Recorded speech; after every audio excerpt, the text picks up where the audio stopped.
At America's SBDC Network, our mission is simple: to help businesses grow and succeed. Our consulting, training, and information services make it easier for businesses to reach their potential. Whether you're currently in operation or just starting out, America's SBDC Network has the right tools, resources, and expertise to help you succeed. Visit us online or contact your local office to get started on your path to success today. Hello and welcome to the Grow Smart program. My name is Natalie Flores Gonzalez, and on behalf of the University of Houston, Texas Gulf Coast SBDC Network, I would like to thank you for taking the time to watch this recording. Your program facilitator today is Tim Fulton, owner of Small Business Matters. Before we begin, I want to make sure you know that the Small Business Development Center is here to help you either start a business or grow an existing one. We provide business advising, access to training, tools, and resources to help small businesses start, grow, expand, and succeed. The SBDC network comprises 14 centers covering 32 counties along the Texas Gulf Coast. Each center works with hundreds of businesses of all types and sizes every month on a variety of issues. Our team has the skills, expertise, and talent to help you take your business to the next level. Please feel free to contact Gina Matei or myself should you have any questions. We are here to assist you in whatever you might need. Also, be sure to visit our website at sbdc.uh.edu and subscribe. Once you subscribe, you'll be able to access over 90 free webinars and receive weekly updates on matters that matter to business owners. Thank you again for joining us during this recording and for participating in the Grow Smart program. We would also like to stress how important it is for you to attend each session live so you can participate in all of the exercises that Tim presents during the program. I will now turn it over to Tim. Thank you. Thank you, Natalie. And there we are. So good morning, everyone. Great to see you. Terrific turnout this morning. You know, my business is not much different than yours.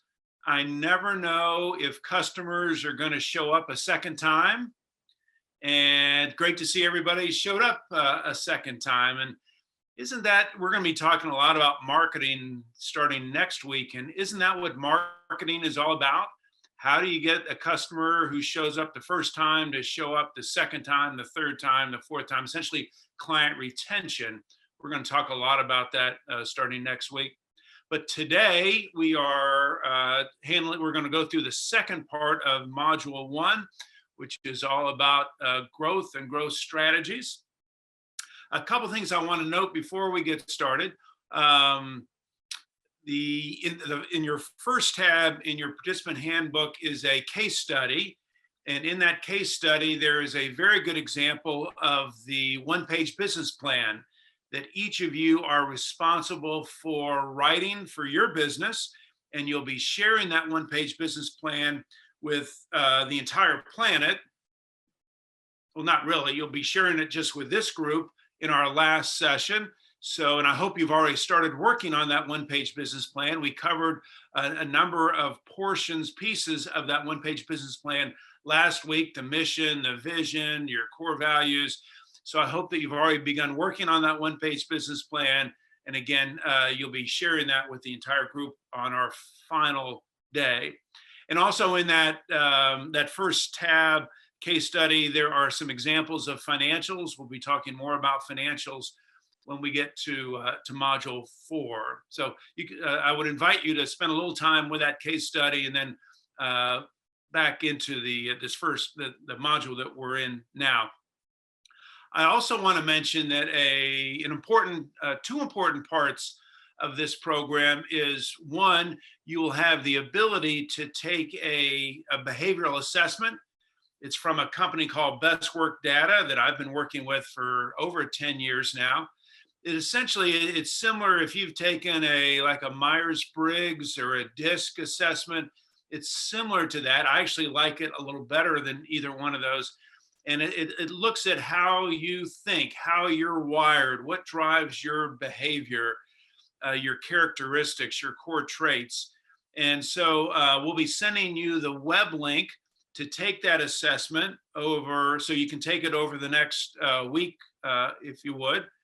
And then I'll be sharing the results from that assessment with you, because then the second part is that each of you have the opportunity to meet with me for a one-time executive coaching session. It's part of the Grow Smart program, 1 hour coaching session. And part of that coaching session will be reviewing the reports from that best work data assessment. So step one is to take the assessment when you get the link from us. And then secondly, I'll be also sending out, or Gina will be sending out a link to sign up for your coaching session. And that'll be over the next couple of weeks as well. All right, so just a couple of things coming up. I'm curious, the E-Myth, how many of you have already read that book, the E-Myth? Wow, quite a few, excellent. So the book, the Financial Intelligence book, which some, if not all of you have already received, that is your pre-reading for Module 4. So you have a little bit of time to read Financial Intelligence. It's a great book on understanding the financials of your business. And then the E-Myth is your pre-reading for Module 5. So again, you'll have plenty of time to read and reread and consume both of those books. Okay. Let's see, looks like we've got, most of you have got your video on, thank you. I've done just a little bit of my own research, and I have found that I look better and sound better when you have your video on. Just a little tidbit of research. So I would encourage each of you, if you don't have your video on, to do so. So last week, we spent a lot of time introducing the program to you, and we went through some really important pieces of planning. And let's review those for a second. Let's see, Natalie, am I on co-host? Yes. Good. So let's do this and pull this up and go to play. So let's do a quick review from last week. I start off with this quote from Harvard Business Review: root cause of all competitive advantage is your company's relative ability to learn faster than its competition. Remember, we talked about so much of success today is about speed, it's about velocity. Then we reviewed the 5 modules. We're currently in module 1, planning for growth. We're going to wrap that up today. Went through the group norms: be here, be on time, confidentiality, very important for our success. Quote from Charles Darwin: struggle for success, the fittest win out at the expense of their rivals because they succeed in adapting themselves best to their environment. I don't think I shared this quote with you, but it's really important because it leads into what we started with last week, which was our SWOT analysis. SWOT, of course, stands for strengths, weaknesses, opportunities, and threats. This is the kind of the foundation for strategic planning, is doing this SWOT analysis, looking at our company's strengths, what we do well, looking at our weaknesses, what can we get better, what can we improve, looking at the opportunities that we face. Those are external opportunities, things that we can't control that either are or could impact our business in a positive way.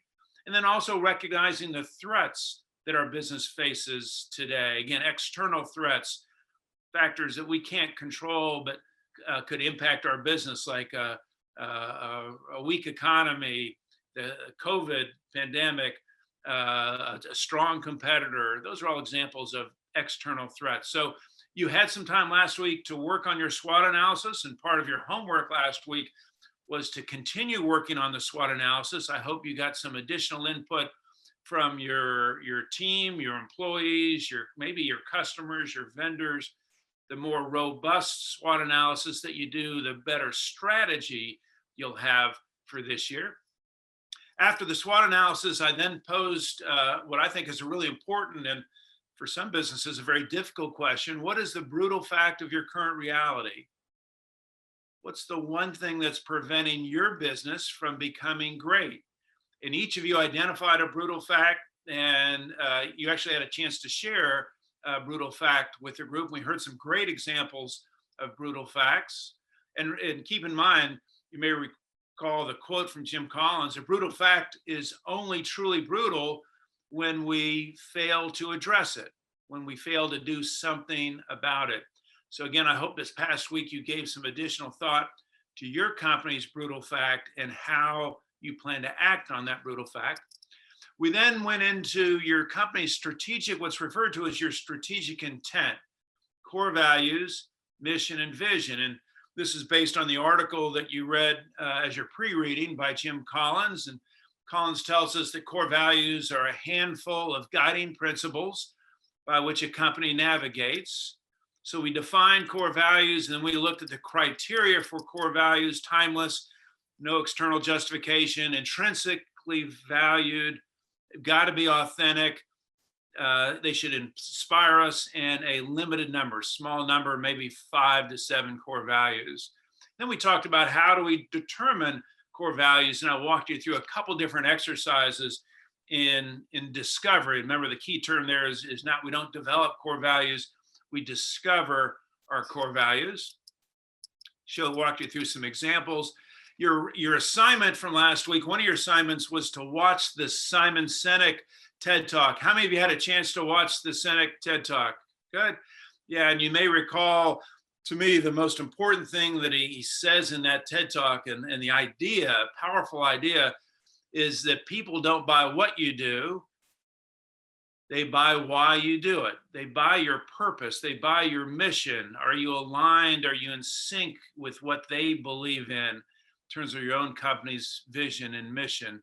So I hope you studied that TED Talk. It's very insightful.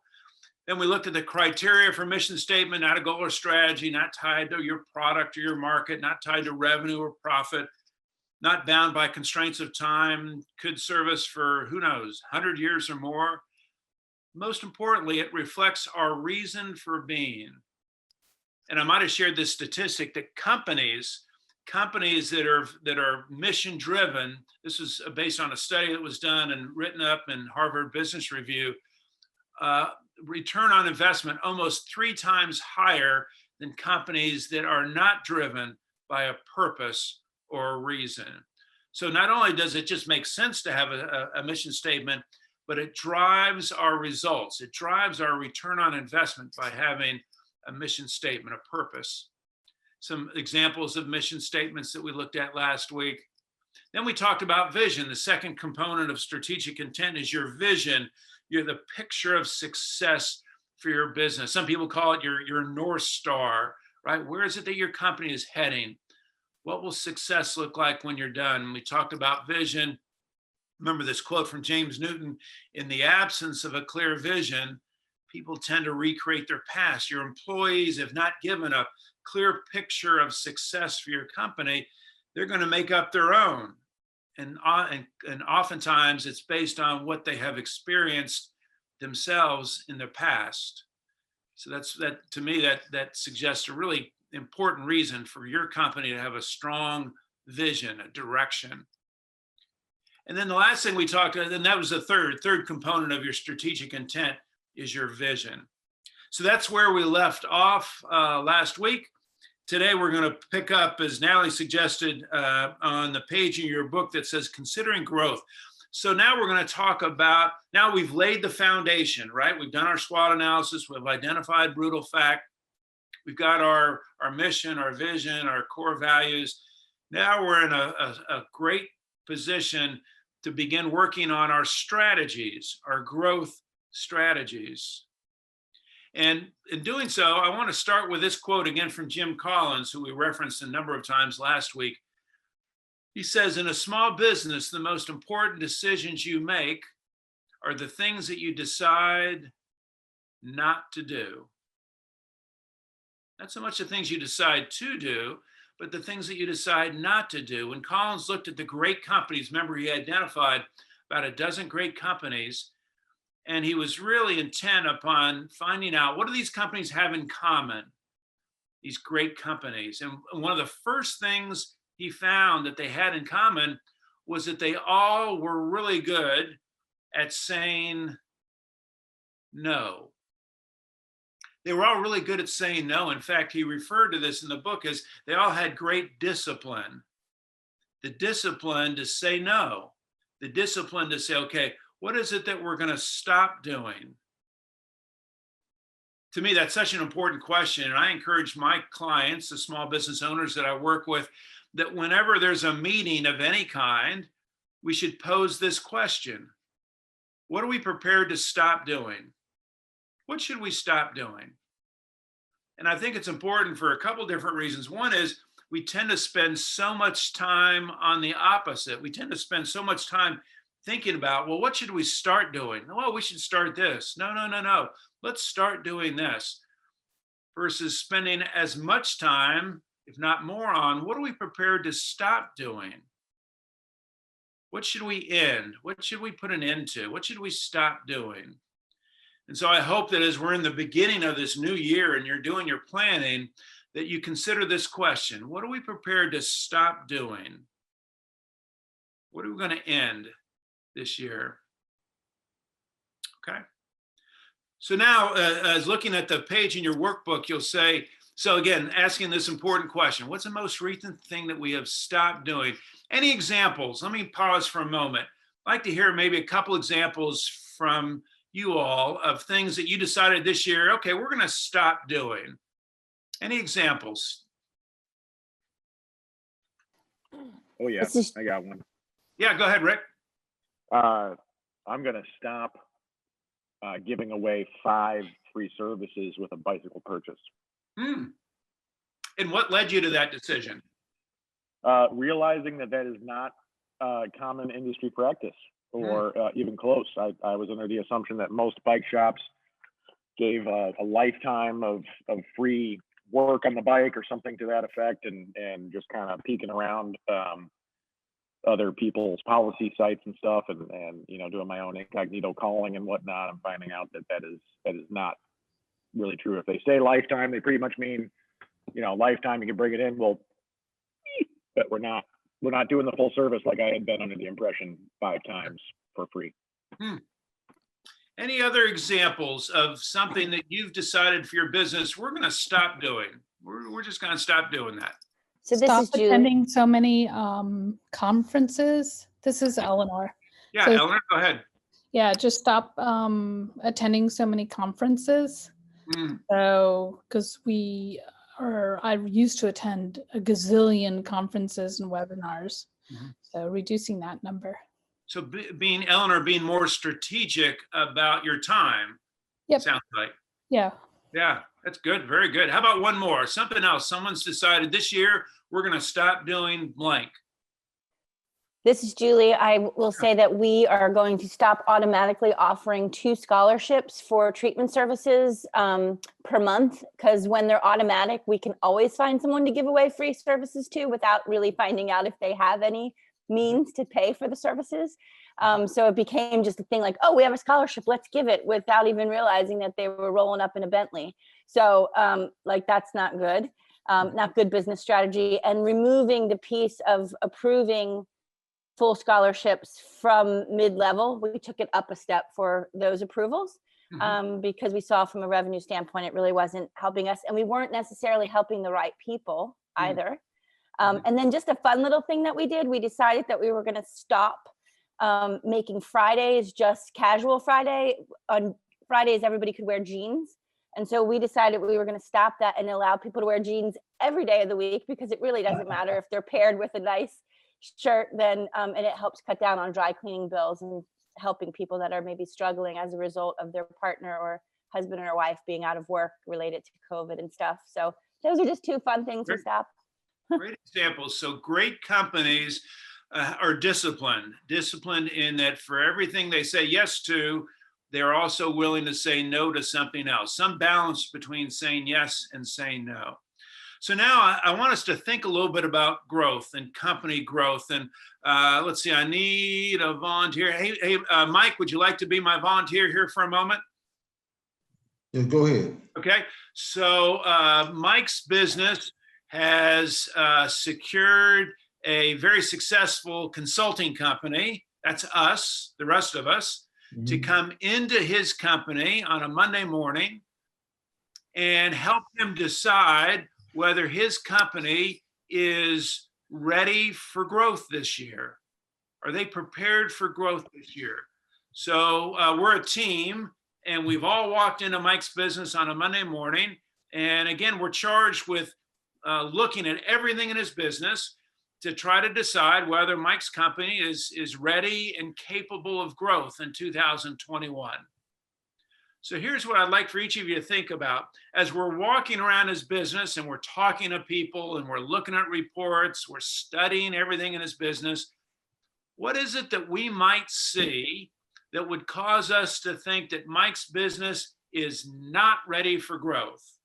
Not ready for growth. What would be some examples? Yeah, Diamala, go ahead. Not organized, no structure. Poorly organized, chaos, right? If we saw chaos, if there was a lack of systems, policies, procedures, not organized, that's certainly a great example of a sign of a company not ready for growth. What else comes to mind? This is Helen. I would take a look at the balance sheet to look at the current ratio and debt to equity. That's one of the first things I'd pull. Yeah, there we go. We're going to ask for his financials, both his income statement, balance sheet, particularly the balance sheet, as we'll talk about in Module 4. And we're going to look at his liquidity. Does he have enough cash to grow the business? Does he have enough capital, the ability to borrow money, current assets minus current liability? We're going to take a hard look at his financials and make sure that he's got good financials to support his plans for growth. What else would give us concern about his company's preparedness for growth? Besides the financial, the roles everybody is playing in their company, to see how they're organized and how they're working as a team to take it to that mission and vision that they have. Yeah, Margarita, that's a great example. We would want to look at maybe like an org chart and see how the company is organized in terms of people. And does he have the right team to grow his business? Does he have the right people in the right seats? Something we'll be talking about in depth in Module 3. So does the right roles in place, the right positions? Is the company organized in terms of his people? What else? Anything else that we'd look at and would cause us to be concerned about Mike's company's growth this year? Depending upon what type of company it was, if there were any regulatory reports or state reports or certifications and things like that, seeing if they've been able to uphold those and be compliant with them. So from a compliance standpoint. Yeah, compliance. Are they in line with county, state, federal regulations? Are they taking care of all the forms and everything that needs to? Have they paid their taxes? Are they okay with the IRS? Yeah, we want to make sure in terms of regulations that they're compliant with everything that they need to. We'd probably want to see a business plan, right? We'd like to know that Mike has documented his plans for growth, that he's got the right strategy, the right tactics, that he's documented his plans for growth. Anything else that comes to mind that we would want to look at and see to determine if Mike's company is ready for growth? Anything else? We've come up with a good list. So Mike, good news. We've analyzed all of what we've talked about, and we've all agreed your company is ready. You're ready for growth. I pose that question because as we were thinking about Mike's business, my guess is you were thinking about your business, right? Is my company organized for growth this year? Do I have the right systems, the policies, procedures, checklists? Do I have, are my financials in good shape? And do I have adequate cash, liquidity, good inventory, or are my financials in good shape? Do I have the right team? Do I have the right people in the right positions to support the growth of my business? Am I compliant with all the government regulations that I would need to be? So my guess is you were asking yourself that same question. So that's where we start this morning as we begin thinking about growth is my company positioned for growth? And when we talk about growth, how do we measure growth? For a small business, how do we measure a company in terms of growth? Anybody? The amount of customers. Okay, number of customers. Yeah, number of customers. One way to measure growth. What else? There are a couple different ways we measure growth. What else? Profit. I'm sorry? Profit, increased Yeah, profit. profit, level of profit, either in dollars or as a percentage. That's a measurement of growth. What else? Just the market share, sorry, Diamela, sorry about that. Diamala, go ahead. Oh, I would say satisfaction because I mean growth for everyone doesn't look the same. We might, I mean, for a small owner, satisfaction might be increasing to 1 million. So it doesn't. Sorry, I was trying. It's all right. So I heard two things. One is top line revenue is a measure of growth. And I really like what you said in terms of we'd also maybe be looking at client retention, client satisfaction, which is going to be a good indication of a healthy, growing company. Helen, what were you going to say? Yeah, mine was market share, along the lines of Lars, so just market share. Yeah, all the spend on our product or service in the marketplace, how much is our share? Is it 5%, 10%, 20%? So another one is headcount. Number of employees is a way of measuring growth. I was going to say expansion and adaptability. Yeah, how fast have we grown? In what ways have we grown? And to what degree have we adapted to the outside, both the opportunities and threats? So my point is there are a number of ways that we can measure the growth of our company. We tend to think of just top line revenue, but there are a number of ways that we can look at growth. The third question you have on that page is, okay, once we've established how we're going to measure growth, what are the benefits of growth? We just assume that our company should be growing, right? We just assume that growth is good. Let's take a step back and let's explore that for a moment. Why would a company, your company, my company, why would a company want to grow? What are the benefits of growth? Anybody? Reinvestment to the business. Okay, growth provides us with the opportunity to generate profit, to generate cash, which we're able to then reinvest back into the company, which then fuels additional growth. Yep. Why else do we want to grow? We create jobs and opportunities for more people. David, you're right, that as we grow, we add more people, we contribute to the welfare, not the welfare, but the better community by expanding our employment, by adding headcount. That's a benefit of growth. Yeah, what else? Brand awareness. Brand awareness, absolutely, Julie, that as we grow, our brand grows and more people become familiar with who we are, what we do, what we stand for, our brand in general. Yeah. What else? Any other benefits of growth? Customer satisfaction. Yeah, we're able to probably better satisfy our customers as a larger company. We have better resources, more people, maybe better technology, so we're able to better serve our customers as a larger company. How about as an employer? Are we more attractive as an employer if we're a growing company? Creative and stress-free. Yeah, it allows us to. Yeah. But think about, to be able to say, hey, we're a successful growing company, I think we become more of a magnet for good employees, just as we do for good customers. Yeah. So a number of good reasons for why a company would want to grow. And my suggestion to each of you is pick one. Pick a good reason for growth. Pick a good reason for why you want to grow your company at whatever rate that you've decided you want to grow your company, but have a good reason for growth. Any reasons why we would not want to grow?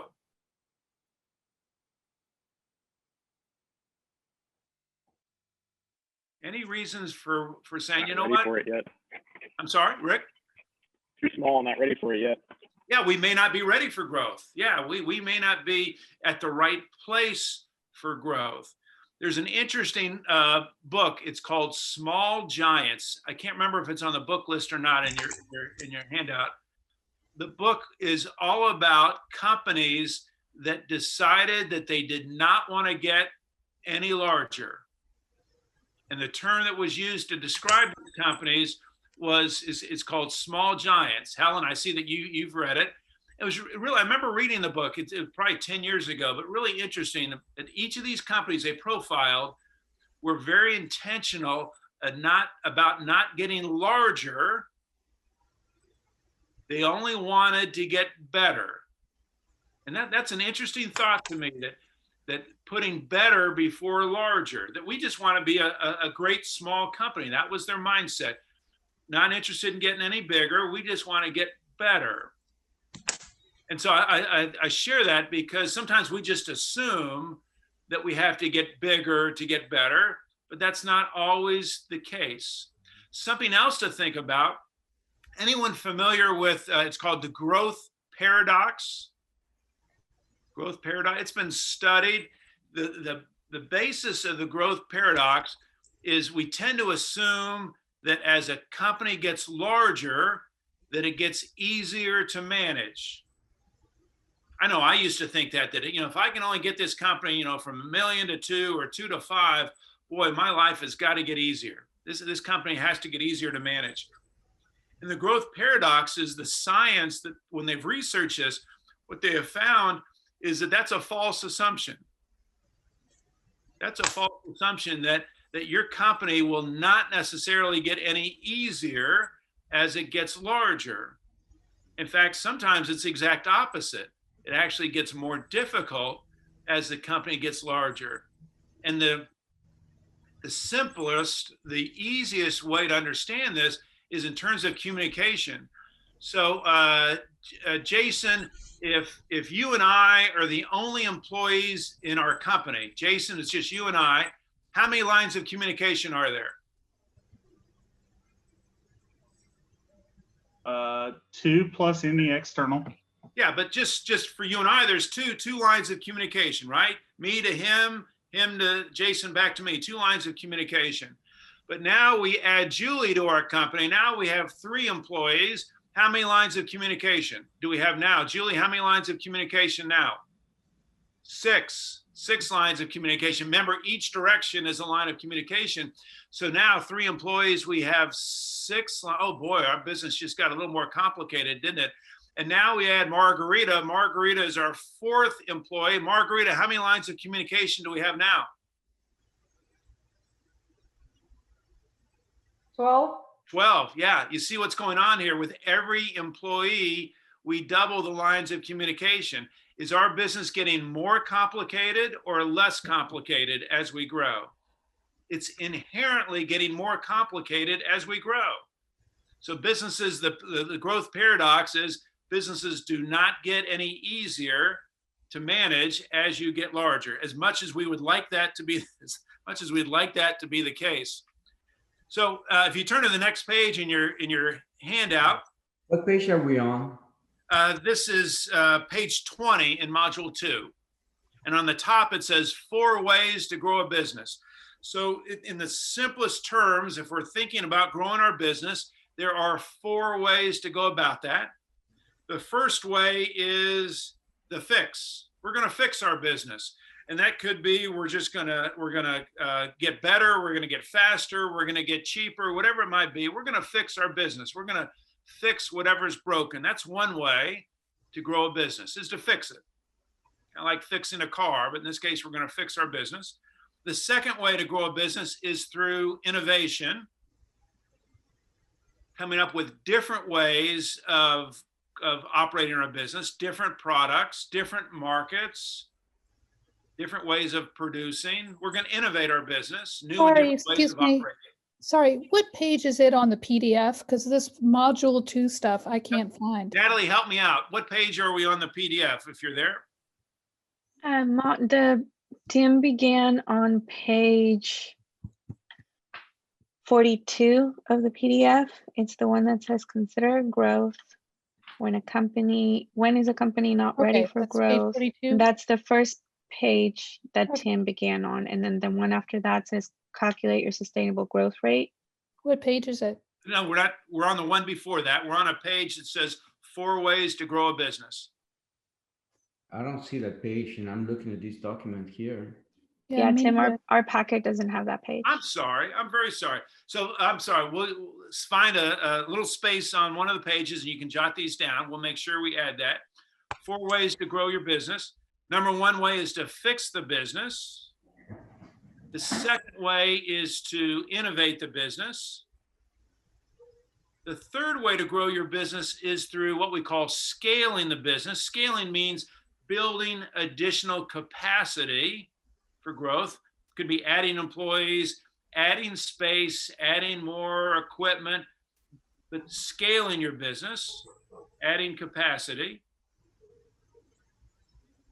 And then the fourth way to grow your business is through acquisition, through purchasing another business and maybe a similar business. And we saw a lot of acquisitions last year, both small and big companies.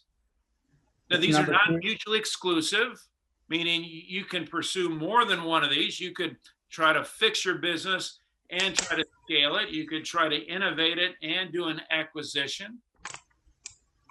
But these are just, as you're thinking about growing your business, 4 different ways to think about in terms of growing your business. Tim, excuse me, what's number 2 again? Number 2 is innovate.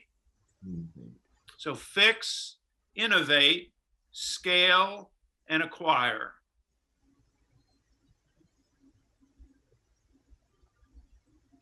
So now, as we're thinking about growing our business, let me pose this question. Is it possible for a business to grow too fast? Yes. Yeah.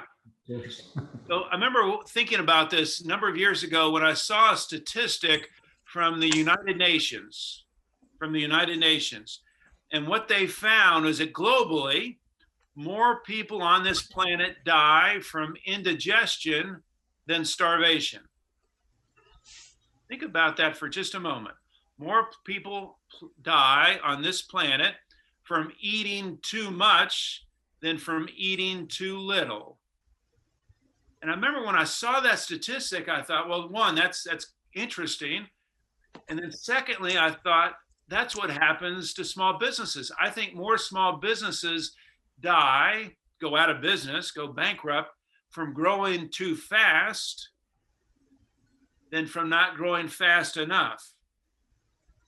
And then not long after that, I saw a statistic that supported this, that showed that when they studied bankrupt companies, over 50% of small businesses that went bankrupt had record sales the previous year. Over 50% of companies that went bankrupt had record years the previous year. So is it possible to grow too fast? Absolutely. Absolutely. So while we're thinking about growth and how fast we want to grow, we want to be mindful of, if we choose to grow, we choose for the right reason, we want to determine what's an appropriate rate of growth. How fast should I grow my company? And one way to think about this is it's similar, I think, to the decision that you make every time you get in your car. Consider this. Every time you get in your car, you have a destination in mind, right? I got to go to the store. I got to go to the bank. I've got to go meet somebody for lunch. So you're in your car, you know where you're heading, and then you make a decision about how fast you're going to drive. We all do, right? Drew gets in his car. He says he's going to the store. I got to get there in about 5 minutes. I'm a little short of time. Laura is going to meet somebody for lunch, cross town. Wow, I'm running a little bit behind. I gotta drive fast because I got to be there in a half an hour. Every time we get in our car, we make a decision about how fast we're going to drive. Well, how do we make that decision? What determines how fast we're going to drive our car? Let's hear some examples. Rick, when you get in the car, what would be an example of what determines how fast you drive? How late I am to where I'm going, unfortunately. Yeah, how urgent is in terms of how fast you have to get to your destination. Well, would you agree that in your business, when you're thinking about how fast you want to grow your business, there's also some sense of urgency, right? Whether it's, hey, I want to sell this business in 5 years, or we've got all the right pieces, this is the year for growth, whatever, you're feeling some sense of urgency. Michael Hamilton, what else might determine how fast you drive your car other than just urgency? The distance that you have to travel. Yeah, how fast do we have to go? Right? Do I need to go a mile, 10 miles, 100 miles? Same thing in business, right? When you're deciding how fast to grow your business, you've decided that, hey, I want to get to, my vision for the company is X, and that vision determines how fast you want to go this year to get one step further to that vision. So yeah, the distance you need to travel. Amy, how about for you? You get in the car, what might determine how fast you're going to drive? How comfortable or what the conditions are like that I'm driving in? Yeah, what the conditions are. Is it raining? Is it snowing? Is there a lot of traffic? What are the conditions around your car that might limit how fast you can drive? Well, would you agree in your business, you face certain external limits as well, right? You face limits like, okay, how much capital do I have to grow this business? How much market share is possible, in terms of growing my business? Do I have enough resources, enough inventory to grow my business? So there are certain constraints, external constraints, that impact the speed of our business, how fast we grow. Here's another example. Would you agree that some cars are designed to go faster than others? Yeah. Years ago, I used to own a little Mazda Miata. Boy, I miss that car. I had so much fun driving that car, a little sports car. There was only one problem. I drove too fast. And I got a couple of tickets, and I thought, I can't drive this car because I can't help but go fast when I go on the streets. So I ended up selling the car and getting a regular four-door sedan. How boring is that? I miss that sports car, but boy, I could drive fast in that car. Some businesses are designed to grow faster than others. Would you agree? Some businesses, just like cars, some businesses are designed to grow faster than others. So then we come back to this basic question: how do I decide how fast to grow my business? And I would be asked that question frequently by clients, and I never had a really good answer until I came across a formula, a calculation for calculating what's referred to as your sustainable growth rate. Your sustainable growth rate. So I hope each of you are on the page in your workbook. On the top of the page, it says calculate your sustainable growth rate. And if you would, read the top 3 paragraphs to yourself on that page under calculate your sustainable growth rate. Just read those first 3 paragraphs. So it tells us in that second paragraph, the sustainable growth rate formula tells us, everything being equal, how much sales can we grow over the next year without increasing our debt to equity ratio. So a little finance here. Debt to equity. Debt is how much money we owe as a company. Equity is how much investment has been made in the company. And this ratio, debt to equity ratio, is what is referred to in financial terms as your risk ratio. How much risk does your company have? Because debt is considered risk. The more debt you have, the more risk you have. And the reason that debt is considered risky is, well, you got to pay it back. If you borrow money, you have to pay it back. So that's considered a risky form of capital, because unlike equity, you have to pay it back. So debt to equity ratio is also called the risk ratio. And so what we're calculating here is how fast can we grow our company without taking on additional risk. Third paragraph. This is not the maximum rate of sales that your company can grow. So just like each of your cars are capable of going 120, 140 miles per hour, we don't drive that fast because it's not safe. So what we're calculating here is not the maximum speed rate of growth that your company could grow. We're calculating instead what is a safe rate of growth. Okay, so now underneath those 3 paragraphs, you see what looks like a very complicated formula. It is a complicated formula. Well, the good news is we're not going to use that formula to calculate sustainable growth rate. Instead, we're going to break that formula into several bite-sized pieces that will make it easy for us to calculate a company's sustainable growth rate. And so all we need are three numbers to calculate, essentially 3 numbers to calculate sustainable growth rate. Natalie, if you want to continue to go down that page, please. There we go. So number 1, we need to know what is our company's net profit percentage. We would get that from the income statement. Net profit percentage essentially is if my company has $100 in sales and $10 in net profit, my net profit percentage would be 10%, right? 10 divided by 100. So number 1, we need to know what is our net profit percentage currently, again, as a percentage. Secondly, we need to know what is our, what is our debt to equity in terms of percentages. There are only 2 ways to provide capital to a business. We either have to borrow money or we have to invest money as owners. Only 2 ways to capitalize a business, to fund a business. And so what we're looking at here is of the money that has been put into the business, what percentage is debt versus what percentage is equity. And the 2 have to equal 100%, because only 2 ways to fund our business, debt and equity. And then the third component of this calculation is what we call variable asset percentage. This one's a little more complicated.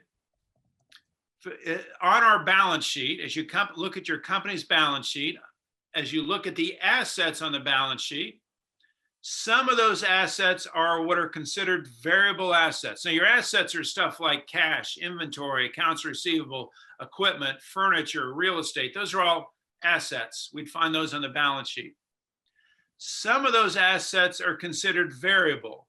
Variable meaning as revenue grows, we need more of those assets. We call those variable assets. Revenue goes up, we need more of these assets. So a good example of a variable asset would be inventory. As our sales go up, we need more inventory. Another example would be accounts receivable. As revenue goes up in almost every company, your receivables go up.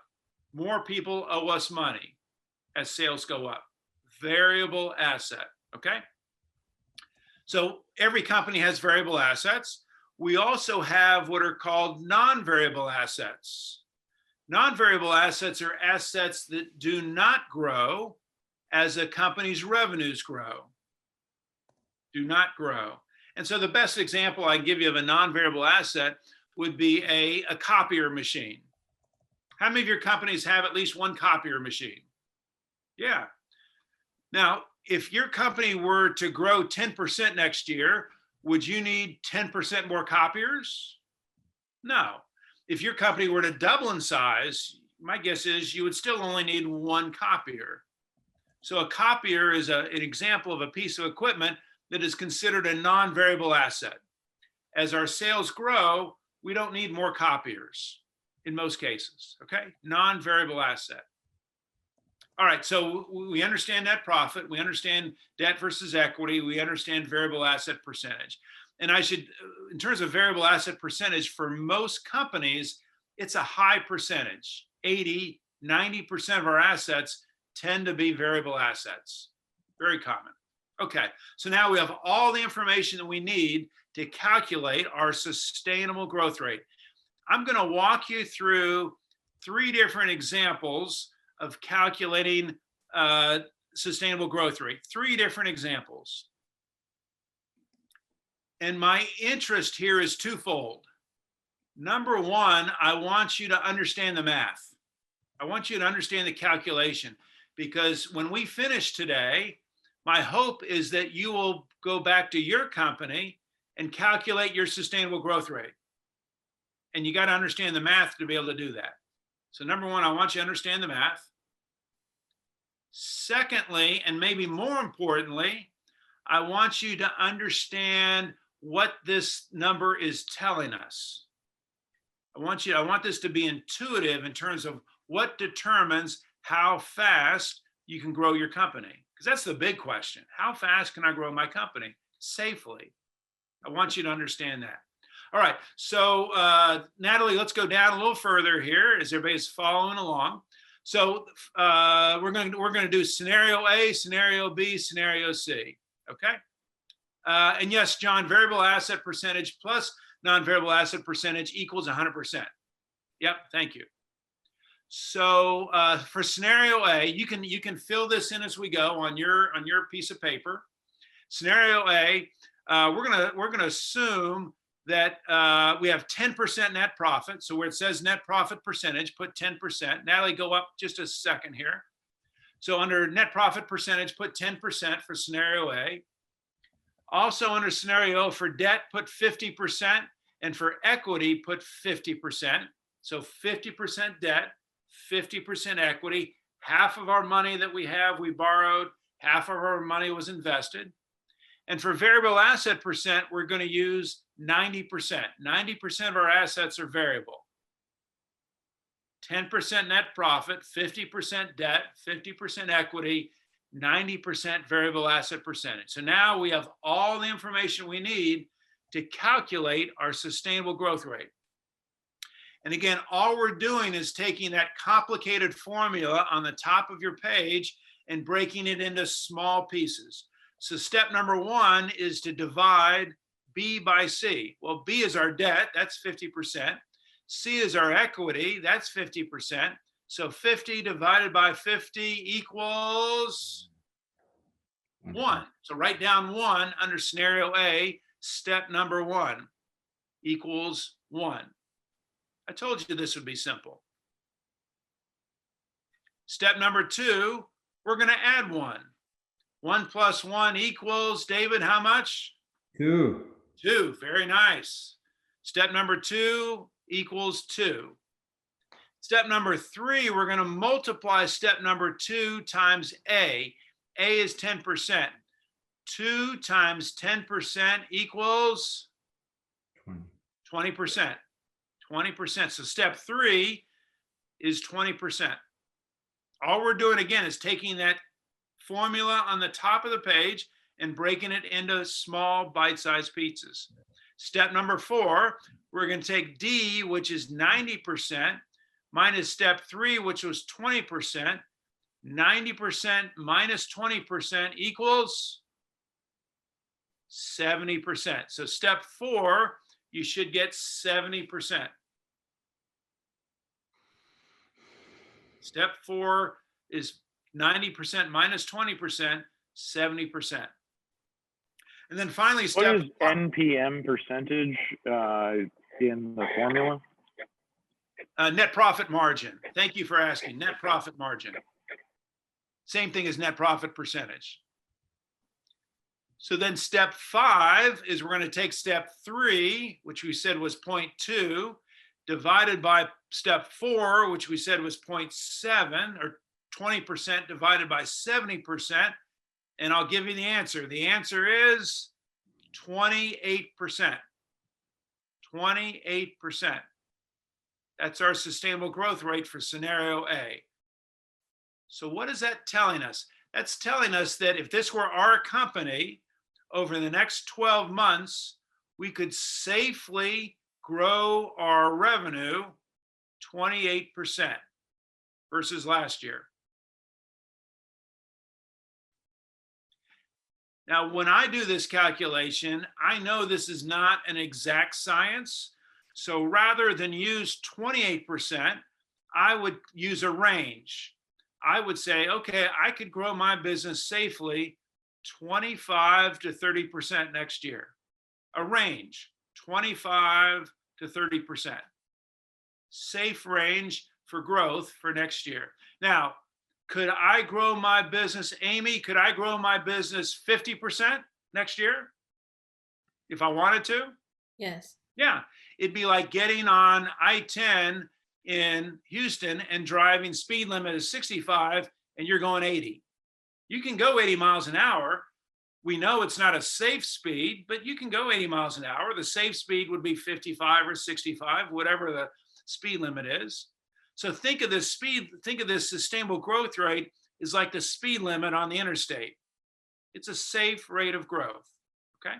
All right, let's go to a second. Any questions on how we came up with that number, 28%? Didn't follow any of it. Yeah? Doesn't make a word of sense to me. But that's my own problem, probably. No? What part doesn't make sense? I mean, I guess, first off, I don't follow your steps. I'm trying to remember how to do this mathematically. Okay. And so adding 50%, 1 plus 50% times 10% is something I got to figure out how to do. Oh, yeah, you're right. And again, all we did was, you see the formula on the top of the page? Yep. All we did was we took that formula and broke it into 5 different steps. Same formula, we just broke it into 5 steps. Now here's the good news. This is really good news. I'm going to send you after today an Excel spreadsheet that has the formula on it, and all you have to do is plug in the numbers, and it'll calculate your sustainable growth rate for you. You won't have to do the math. Okay? All right, let's go to scenario B. So scenario B, we're going to change, we're going to stick with 10% net profit for scenario B. So jot that down, 10% for net profit percentage. We're going to change the debt to equity. We're going to go 66% debt, 33% equity. 66, 30. I know what you're thinking. You're thinking, Tim, those don't equal 100%. And I know, but I'm trying to make the math as simple as possible. So let's just assume 66 and 33 equal 100. And our variable asset percentage will remain at 90%. Variable asset percentage, 90%. So this time, I want you to do the math. It's very simple. I'll give you 30 seconds. Calculate what is the sustainable growth rate. Before you do that, I want you to think about this for a second. What change did we make? We changed the debt to equity. We went from 50-50 debt to equity to 66-33. So we increased the debt. We reduced the equity. What would you guess? What do you think is going to happen to our sustainable growth rate? Anybody? Amy, what did you say? It'll go down. It won't be safe for us to do much growth. Okay, Amy says that it's going to go down. Anyone else? By increasing the debt, faster or slower? Faster. Faster, okay, we got a faster. All right, go ahead and calculate it and see what you come up with. See what number you come up with. Very simple math. Sorry, Tim, can you rattle off those numbers again? Forgive me. Sure, net profit percentage is 10%. Debt is 66%. Equity is 33%. Variable asset percentage is 90%. 10%, 66, 33, and 90. The math shouldn't take you more than 30 seconds.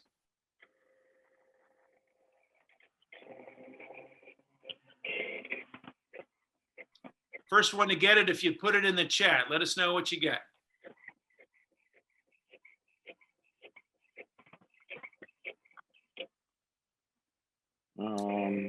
Yamela's got 50%. That's the correct answer. 50% is the correct answer. Anyone else get 50%? No. Yeah, Helen's got it. Good. So how did we get 50%? I'll walk you through the math.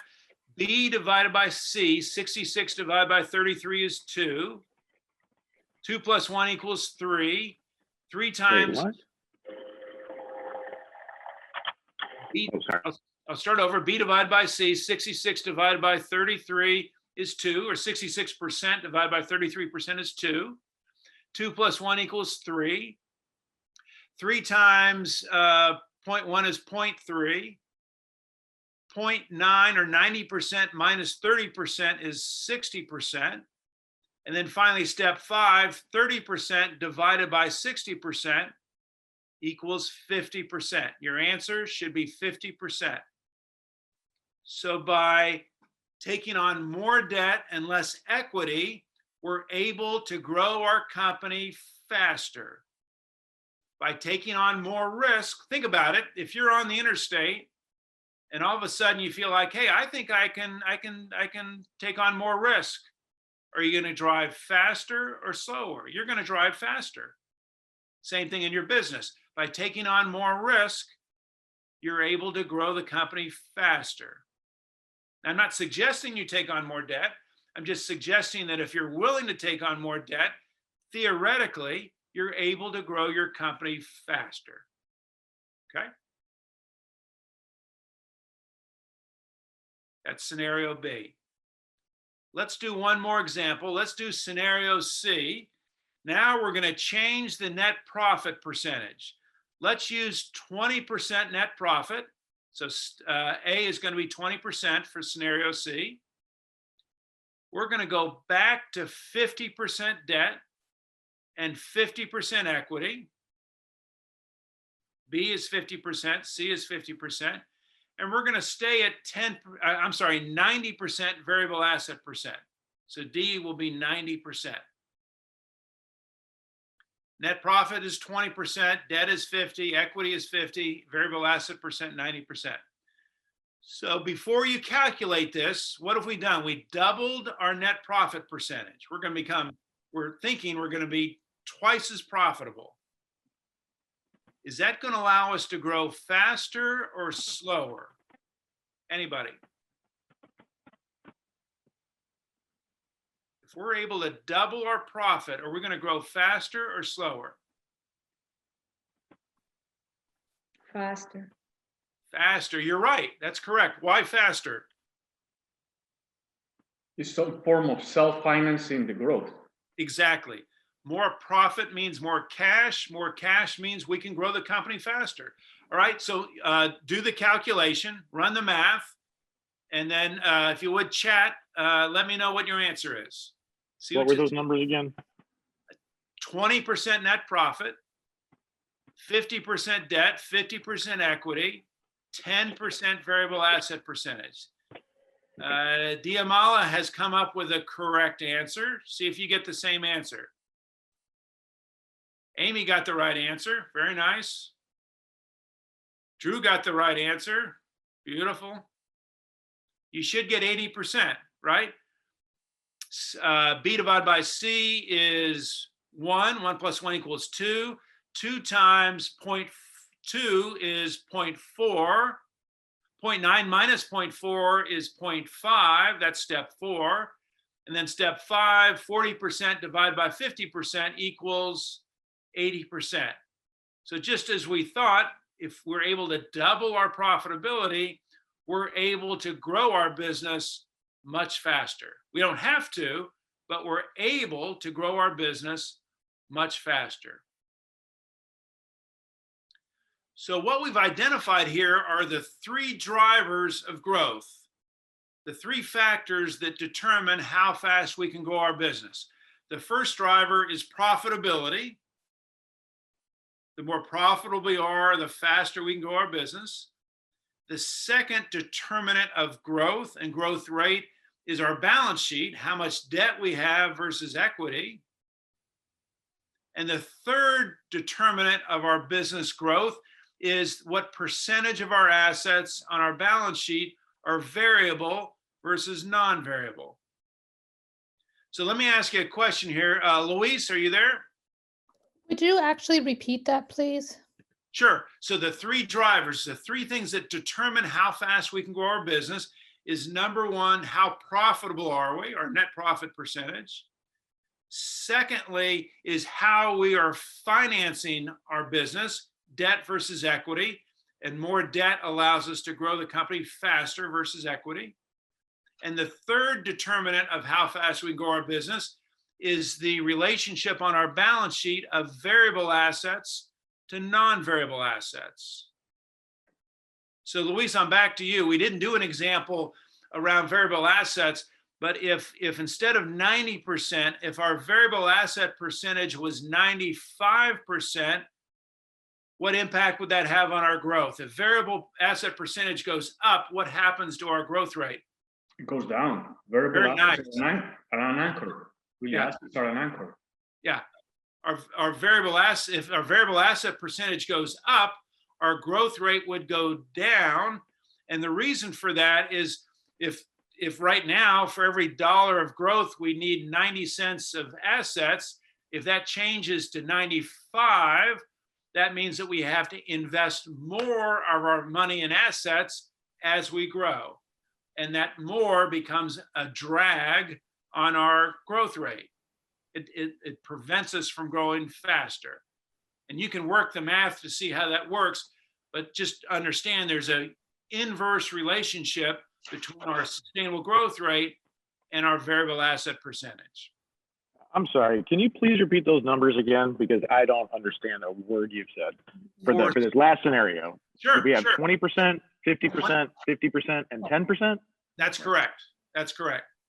Okay, so then I calculate my formula is going to be 20% times 1 plus 2, right? Over 10%? No. Start back at step one. Step one is B divided by C. What did you get for that? 1. Correct. So we start with B. So step one is 1. Step two. So then it's 1 plus 1. Step 2, we're going to add 1. That gives us 2, right? Right. Step 3, we're going to multiply 2 times A. A is 20%. So 2 times 20% equals 40%. Correct. Step 4, we're going to take our 90%, which is our variable asset percentage, 90% minus 40%. Where did we get 90%? That's our variable asset percentage, D. Oh, I wrote 10%. Okay, 90%. 90% for variable asset percent. So 90 minus 40 gives us 50% for step 4. And then step 5 is going to be 40% divided by 50%, which equals 80%. Got it. Perfect. Very nice. 80% is our growth rate. So again, good news is we're going to send you the spreadsheet. And what I want you to do is 2 things. We're about to take a break here. 2 things when you calculate your sustainable growth rate. Number 1, calculate what it is today. I want you to calculate what is your sustainable growth rate today. And then secondly, do what's referred to as what if analysis. What if analysis is when you change one of the numbers and see what effect that change has. So if your net profit percentage today is 10%, change it to 15% and see what impact that has on your sustainable growth rate. If your debt to equity ratio right now is 50-50, change it to, I don't know, 60-40 and see what impact that change has on your sustainable growth rate. We call that what if analysis. What if I did this?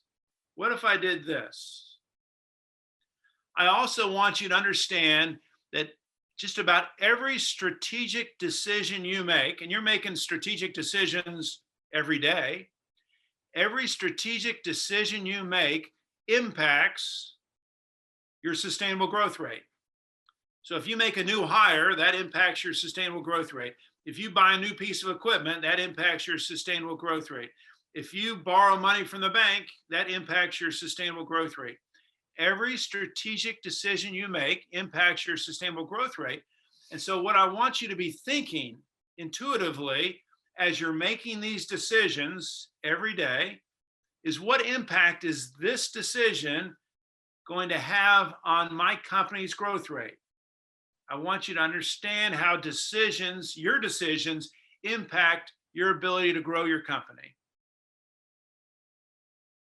Okay, so with that, Natalie, we're at a good time for a break. Let's take an 8-minute break. How's that?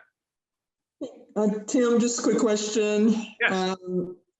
And how would we do this by using the baseline? I believe is it the RMA industry data? The RMA, I may be mispronouncing it.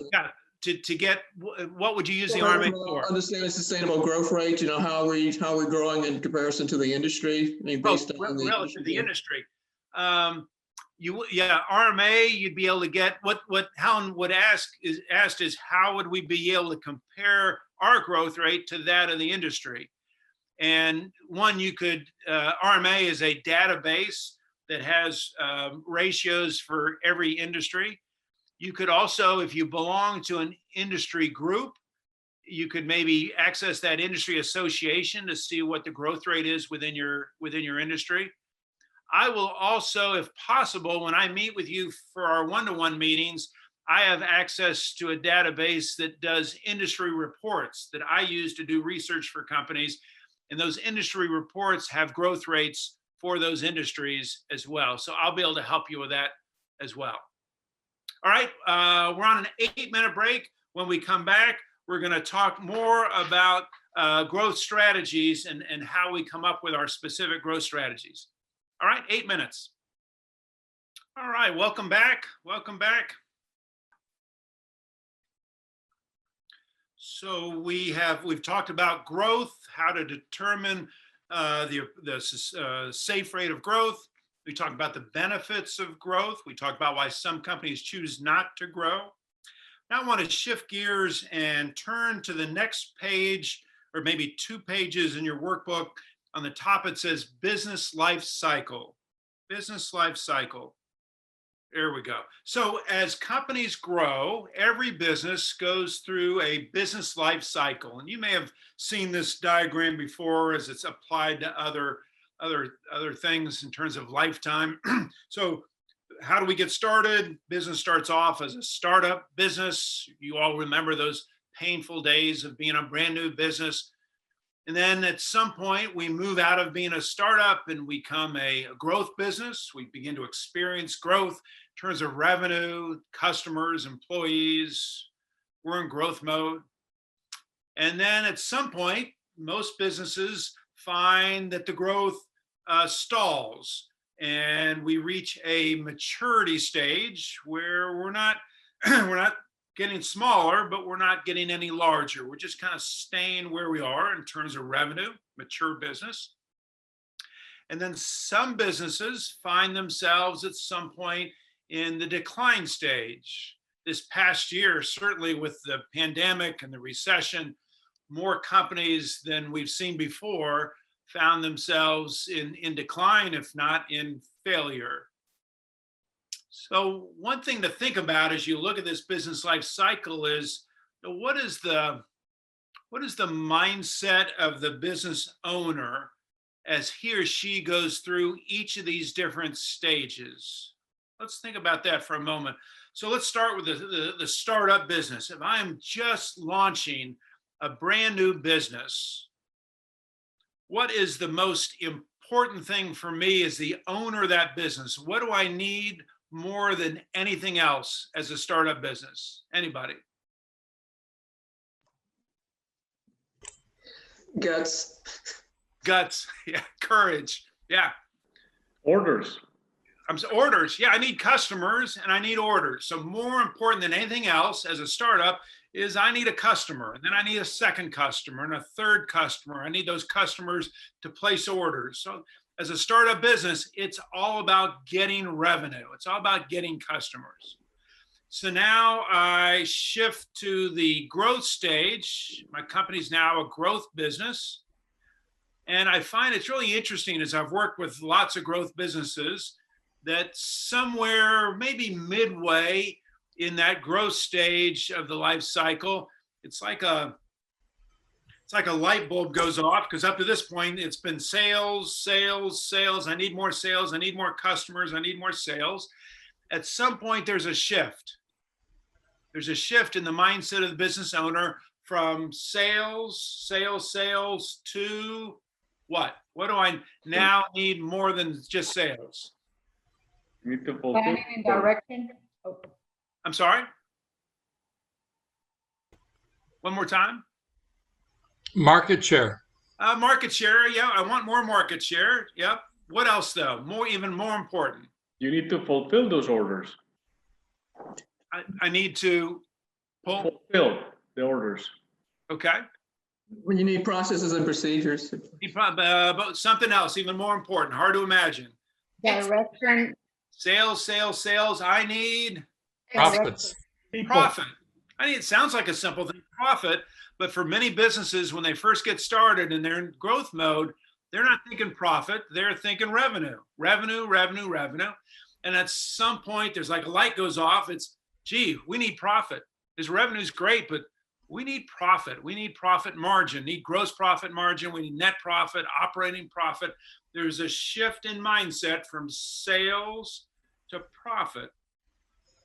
I don't know if you're familiar with the Inc. magazine. They have their Inc. 5,000 fastest growing companies in the country. What you might not know is for these hyper growth companies, Inc. 5,000, 94% of those companies are unprofitable. They're not making money. So the focus has been on revenue, not so much on profit. But again, on some point, we have to be profitable. We've got to figure out a way to make money. So hopefully during that growth stage, we're not only accelerating our growth in revenue, but we're also figuring out a way to make profit. All right, so now we find ourselves at the maturity stage. For whatever reason, our revenue has leveled off. We're not growing like we used to. Now, what is going through my mind as the owner of a mature company? What's going through my mind now? Exit strategy. Might be exit strategy. How do I get out of this business? Yeah. Yeah, your equity and your net worth would be on my mind, but. Okay. Yeah. Sustainability. I don't know. If it's me, I'm trying to figure out how to get back to growth. I kind of liked when we were a growth business. I'm now a mature business. I don't like mature business. It's kind of like being going off to the senior citizen home. I'd kind of like to go back to the fun days when we were growing. How do we get back to growth? That's probably what I find most common in mature companies is how do we get back to growth? Step out and go to another business. Or to shift to something different. Yeah. Diversify. How about diversify? Try to figure out a way to diversify, which might lead back to growth. Yeah, merger and acquisitions. Could be an acquisition, yeah. And then how about the fourth stage, decline? A lot of companies found themselves in decline stage this past year. What do you think is the most prominent mindset of an owner of a company in decline stage? Survivability. That's exactly what it is. It's how do I survive? How do I make payroll? How do I keep this business together for another week, for another month? It's survival. It's all about survival. So my point is that at every different stage in the business life cycle, there's a different mindset, a different way of thinking for the business owner. Here's something else to think about is that also as we move along this business life cycle, there are different points on this life cycle that it's not at all unusual that growth comes to a halt. Growth, we hit like a ceiling in our growth. And the research indicates that the first growth barrier happens at about $1 million in annual revenue. When a company gets to about $1 million in annual revenue, not unusual that you find yourself hitting a ceiling, a barrier on your growth for whatever reason. Keep in mind that only 4% of all small businesses ever get past $1 million in annual revenue. So if your revenue has exceeded $1 million, welcome to the 4% club. So let's think about what is going on at that $1 million level that causes many companies' growth to stall. What do you think? What's causing that stalling in our growth? What's going on there? The owner basic expenses are paid, and it's not a bad compensation. It's just okay. Okay. So that could be part of it. What else? I think other companies in the market are coming in, and if competition is increasing because they see your success. Could be a competitive issue. Yeah, we've gotten people's attention. Maybe they're coming after us. But I want to suggest it's something else. It's a leadership issue. I think they're afraid of debt. Could be afraid of taking on debt. Could be. Yeah. I think the owner becomes is working too much in the business and afraid of hiring new people that is gonna promote that growth. Yeah, that's exactly what it is. It's a leadership issue, and more specifically, it's about delegation. Because as the owner of this company, up to about $1 million in revenue, I've been able to wear multiple hats, right? I'm in charge of sales, I'm in charge of finance, I'm in charge of operations, I'm in charge of marketing, I'm in charge of everything up to a certain point. And I can do that up to a certain point. But there is a level of growth, there's a level of revenue that if I'm not willing to begin to delegate these responsibilities, my chances of future growth decline rapidly. I've got to be willing to give up certain responsibilities. And for many business owners, that's really, really hard, because one of the reasons that many people start businesses is because they want that control. They want to have the control over everything. And yet at some point, if I'm not willing to relinquish control, the growth of my business might stall, might hit that ceiling that we've described. So in your ceiling, was that $1 million gross or net? But you said 4% make about gross revenue, about $1 million in revenue. So if you're at $1 million, you've not seen this barrier yet, just know that it's coming if you're not willing to let go. All right, the next barrier shows up, according to the research, at about $10 million in annual revenue. $10 million in annual revenue. Only 0.4% of all small businesses ever get to $10 million in revenue, 0.4%. And there's a very different issue at 10 million than what we experienced at 1 million. What do you think is going on in a business whose growth stalls at $10 million in revenue? What's the issue there? Responsibilities. Could still be around responsibilities. And yet the research shows something very different. Ability to market the business, to grow sales? Not so much, even though, again, that may be a issue. It's not the issue at $10 million in revenue. Vision? I'm sorry? Vision? Vision, again, might be an issue, but it's not the big issue. Too much. Could it just be complacency? A little bit of complacency, but the maturity bubble. Oh, you're getting much closer, much closer. The issue is about design, the design of the business. It's chaos. It's chaos because up to this point, we really haven't had to go about organizing the business. We probably don't have an operations manual. We don't have systems. We don't have policies and procedures, no checklists. We're operating the business as if we were still at $1 million, except now we're at $10 million in revenue. It's chaos, a lack of design, a lack of organizational design. That's what causes businesses' growth to stall somewhere around $10 million in revenue. A lack of organizational design. So here's the good news. Now you know what causes companies to stall at $1 million. Now you know what causes companies to stall at 10 million. Why not begin to address each of those issues now? Why wait till you get stuck? Why not, if you're the owner of the company, if you've not begun to delegate responsibilities, why not start now? And if you haven't begun to organize your business, systemize your business, why wait till you get to 8, 9, $10 million in revenue? Why not start doing that now? And that way you just blow right past that $10 million barrier. Okay? Here's something else to think about.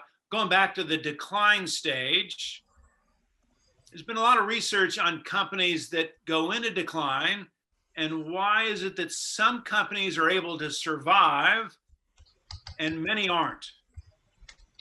Many aren't. Probably less than 10% of companies that go into decline are able to survive. Why is that?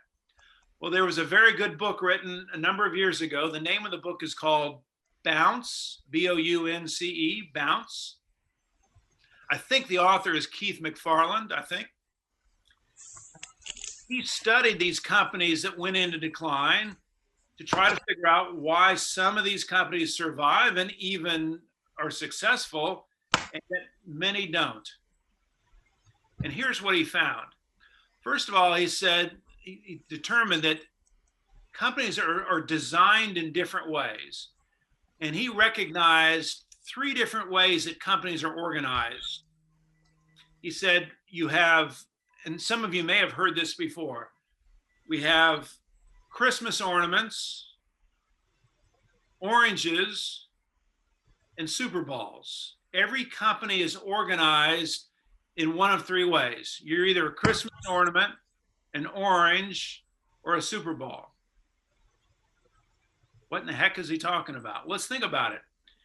If I take a Christmas ornament and drop it from, let's say, 6 feet, hits the ground, what happens to it? It shatters, right? Christmas ornament shatters. 1,000 different pieces. Some businesses, when they find themselves in decline stage, they too shatter. They blow up into many different pieces. They don't survive because they're not organized in a way to take a really hard hit. They're a Christmas ornament, okay? What about the orange? The orange, if I dropped an orange from about 6 feet, what would happen to that orange? It's the ground. Wow. Is the orange still good? Is it still serviceable? Can we still eat that orange? Depends on if it's green or how mature it is. Parts of it. Parts of it.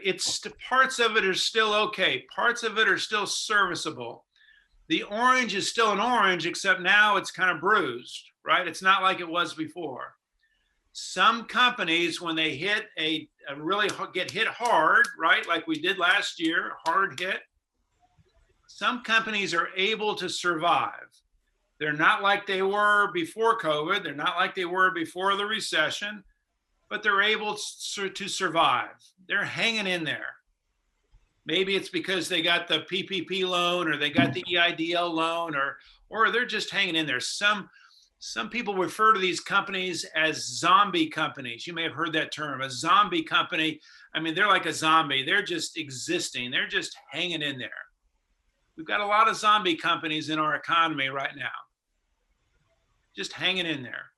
They're oranges. They're organized in a way to survive, but not certainly to flourish when they take a hard hit. What about the third? How about the Super Bowl? The Super Bowl, if I drop a Super Bowl from 6 feet, it hits the ground, and then what happens? It bounces back up. Higher than it was before. The Super Bowl takes a hard hit and comes back better than it was before. Some companies are designed in such a way that they can take a hard hit, and not only do they survive, but they're better off than they were before. I've got a couple clients who ended up having record 3rd and 4th quarters last year. They took a hard hit, and then for whatever reason, they came back very strong the second half of the year. Those are Super Bowl companies. So my question to each of you is, think about how your company is organized today, how your company is designed today. Is your company a Christmas ornament, an orange, or a Super Bowl? Well, clearly the Super Bowls are designed. One of the things that the author Keith McFarland found is that these were extremely resilient companies. They were designed to take a hard hit. They planned on taking a hard hit at some point. Extremely resilient. Something else he found about these companies, that on average, these Super Bowl companies did a complete redesign of their company every 3 to 5 years. A complete redesign every 3 to 5 years. Meaning if they were selling pencils to schools before, now they're selling paper to hospitals. New products, new markets. complete redesign every 3 to 5 years, not because they had to, but because they chose to. Think about that for a moment. Complete redesign every 3 to 5 years. So I'll give you an example of what this would look like. And some of you may have heard this example before. So here in Atlanta, I'm in Atlanta.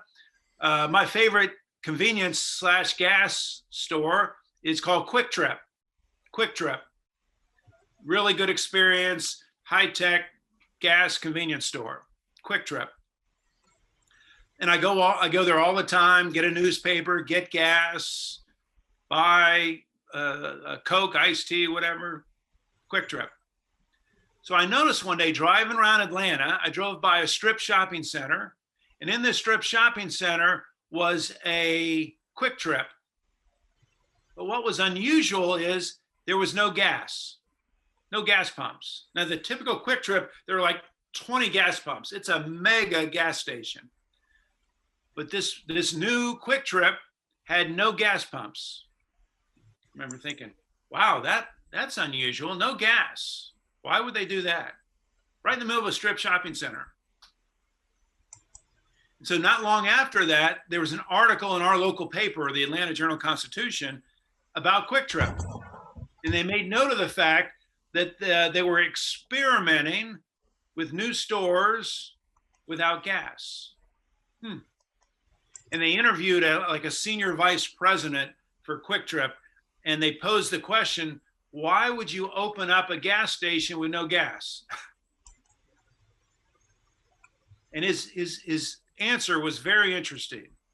His response was, we're not sure how much longer people are going to need gas. We're not sure how much longer cars are going to need gas. And rather wait for people to decide that they don't want gas anymore, we're going to start planning for the day that cars don't need gas. Some people refer to this as having a laboratory mindset. Laboratory mindset meaning we're always experimenting.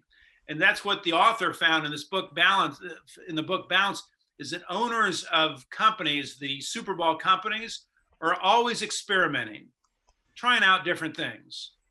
Jim Collins refers to it as shooting bullets and not cannonballs. Cannonball is a huge experiment that could make or break your company. A bullet is a small experiment, just testing something out, a new product, a new market, a new process, a new design. Shoot bullets and not cannonballs. What are you experimenting with today? What are you experimenting with today? So again, think about your company. How's your company designed? Are you a Christmas ornament, an orange, or a Super Bowl? Okay.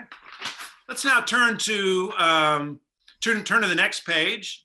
You have, it should say, welcome to no man's land. Is that what it says? Next page, welcome to no man's land. Yep. So this is an article, this is a book that was written by a guy by the name of Doug Tatum. Again, looking at this business life cycle, what he found is that based on a study of thousands of companies, that every company, as you grow, every company at some point finds himself at a level of sales that it's impossible to be profitable. Impossible to be profitable.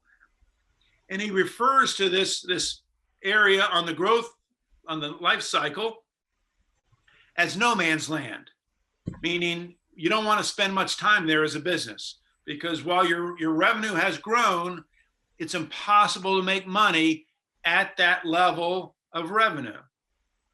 And your only choices are to either grow out of no man's land or to reduce your revenue and go back to where you were profitable before. But the key is just to recognize, if you've not gotten to no man's land yet, you will. You will grow your business to a point at some point where it's impossible to be profitable, impossible to make money. And you'll know it when you get there, because you're going to be really frustrated. And again, your choices will be to either grow your way out of it or work your way backwards, one or the other. No man's land. Okay? Let's go to the next page. On your next page, you have what's called the growth matrix. The growth matrix. This is, I've found, a really helpful tool to begin thinking about. There we go. To begin thinking about growth strategies. Growth strategies. This is a tool that was developed, let's see, this was back in the late 70s, I think, by a professor at Stanford as a tool to begin to determine specific growth strategies. And the way this tool works is we have 4 quadrants. On the horizontal axis, we have whatever it is that you sell, your products, either your existing products or new products. And then on the vertical axis, we have your markets, who you sell to, either your existing markets, your existing customers, or new markets. And so out of these 2 factors, what you sell and to whom you sell, there are 4 different possibilities in terms of growth. The first possibility is what we call market penetration. And market penetration is a combination of selling our existing products to our existing markets. All we're doing is trying to get more sales from our existing clients, try to get them to buy more often, larger purchases, whatever it takes to get more sales from our existing customers. We call this market penetration. The second possibility is to take our existing products, what we're already selling, and look for new markets. So maybe I've been selling in Houston and now I'm going to look at expanding into Dallas. I've been selling into this industry and now I want to sell into a different industry. I've been selling to this demographic, young professionals, and now I'm going to sell to a different demographic, senior citizens. Same products, different markets. We call that strategy market development. Market development. Third possibility is to take our existing market, existing customers, and find new products or services for those existing markets. So I'm selling paper to hospitals, and now I'm going to sell them pencils, different product. Typically, I might look for a complementary product, something that kind of goes hand in hand with what I'm already selling into those markets. So again, we call that strategy product development, new products, existing markets. And our fourth strategy is what we call diversification, which is new products going into new markets. In a way, it's a whole new business, diversification. New products, new markets. Okay, so as you're looking at growth in 2021, this growth matrix suggests that at a high level, you have 4 choices. Where's the growth going to come from? Market penetration, product development, market development, diversification. As you look at these 4 choices, which one would you guess is the safest growth strategy? Anybody? Safest? Market penetration. Yeah, market penetration is the safest. On average, 50% of our growth, a company's growth, usually comes from market penetration, about 50%. It's the easiest, right? We're not changing products, we're not changing markets, we're just trying to get our existing customers to purchase more of our existing products or services. So market penetration is the safest growth strategy. Well, the flip side, which is the riskiest? What's the riskiest growth strategy? Diversification. Diversification. And for most companies, less than 10% of our growth will come from diversification, less than 10%. All right, so I want to do 2 exercises with this growth matrix. The first is on the bottom of that same page, you'll see each of the strategies identified: market penetration, market development, product development, diversification. I'd like you to consider each of those strategies for your business in 2021. And I'd like you to identify a specific strategy for each of these for your company this year. So if you're going to pursue market penetration, what would be one strategy that would get you more penetration in your existing market? So I want you to identify one specific strategy for market penetration. Product development. What would be one new product that you could offer in 2021, or one new service in 2021? Product development. Market development. What would be a new market that you could go into in 2021 that you were not in 2020? What would be a new market? And then fourth and finally, diversification. What would be a new product and a new market at the same time? What would a diversification strategy look like for you? So I'll give you just a minute. Just pencil in on that same page examples of each of these for your company this year. Do a couple examples. Nicole, are you there? Nicole Daniel? Hello, everyone. Hey, good morning. So remind us again what business that you're in. I'm in the child care business. Yep. And so your service is child care, and your clients, describe your clients for us. They're generally, I would say, within 3-mile radius, 3-4 miles, purely based on convenience. Mm-hmm. Children that we service, some of them go to the area public schools, so then they would have to live in the neighborhood. And so the age, how old are the kids? From 6 weeks all the way up to 12-year-olds. Great. Okay. So we got an idea of the business. So let's start with market penetration. How this year, how could you get those existing clients in that market to purchase more of your existing service? What would be an example? One area that I'm lacking in is more of a social media presence, Okay. just to remind people that we are here. So I've implemented some things to make that happen. So we're going to amp up our marketing effort, more marketing. Great example. Correct. Great example. All right. How about product development? What is something that you're not currently offering, a service that you're not currently offering that you could add this year?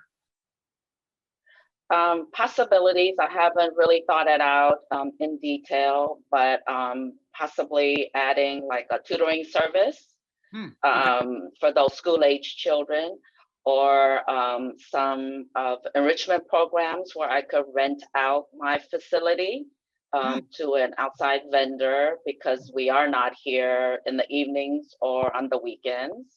Okay. So the building just sits idle. You know, I know that some daycares also rent it out to churches as a revenue source. And then I do not offer like hourly service, where parents might just need a couple of hours, simply because it's just difficult for a child to come to a strange facility with strange people, and it becomes very disruptive. But that's another revenue Great. All source. those great ideas. How about market development? So currently you're serving a geographic area, a couple miles radius from your location, kids pre-K all the way up to age 12. What would be potentially a new market that you could go into this year? But this is one area that I'm not quite sure how to appeal to that market. However, I'm located right off of 249, and I'm literally right off the freeway. So there are parents who travel along 249 to obviously go to and from work. And so if I could reach out to those who are a little distant from me, but if they're still going into town, that's a possibility. Sure. So expanding your geographic reach certainly would be an example of market development. Good. And how about diversification? What would be an example for you of a new service and a new market? I was, I couldn't think of anything at that point before the time ran out. Okay. Anyone want to help her? What might be an example for her of really diversifying her business? This is Angeline. I had a thought, Nicole.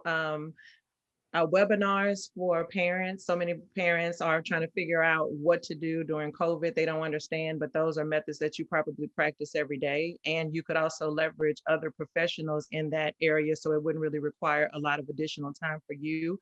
But it could be a free service or a paid service, but it would also bring a lot of traction to who you are, what your business does, and what you offer. Wow. Nicole, you should be paying for that advice. That was really good. So offering Thank you, Angeline. Something online, either you pay for it or you don't, which would expand your market, and that'd be a whole new service. Very interesting. Yeah. So does everyone see how the tool works in terms of thinking about 4 different strategies? So here's a second exercise I want you to think about. For each quadrant, assuming you've thought about how much you want to grow in 2021, 10%, 20%, 50% growth. Of that growth, I want you to think what percent of that growth is going to come from each of these 4 quadrants. So of your growth, how much of it's going to be market penetration, a percentage, and write that into that quadrant. How much is going to be product development? How much is going to be market development, and how much of your growth is going to come from diversification. And those 4 percentages should equal 100%. Okay, so put a percentage in each quadrant. How much of your growth in 2021 will come from each of these 4 quadrants?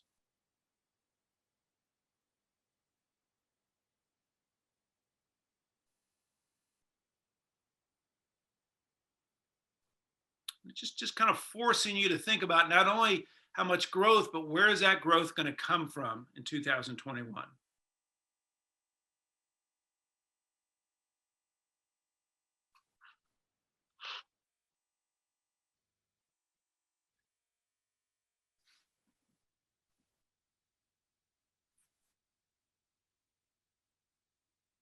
Let's hear an example. Drew, are you there? Drew? Yes, sir. Yes, I'm here. Remind us what business you're in. The cleaning business. There we go. So start with market penetration. How much of your growth this year will come from market penetration? I would say probably majority of it. So. Okay, so more than half?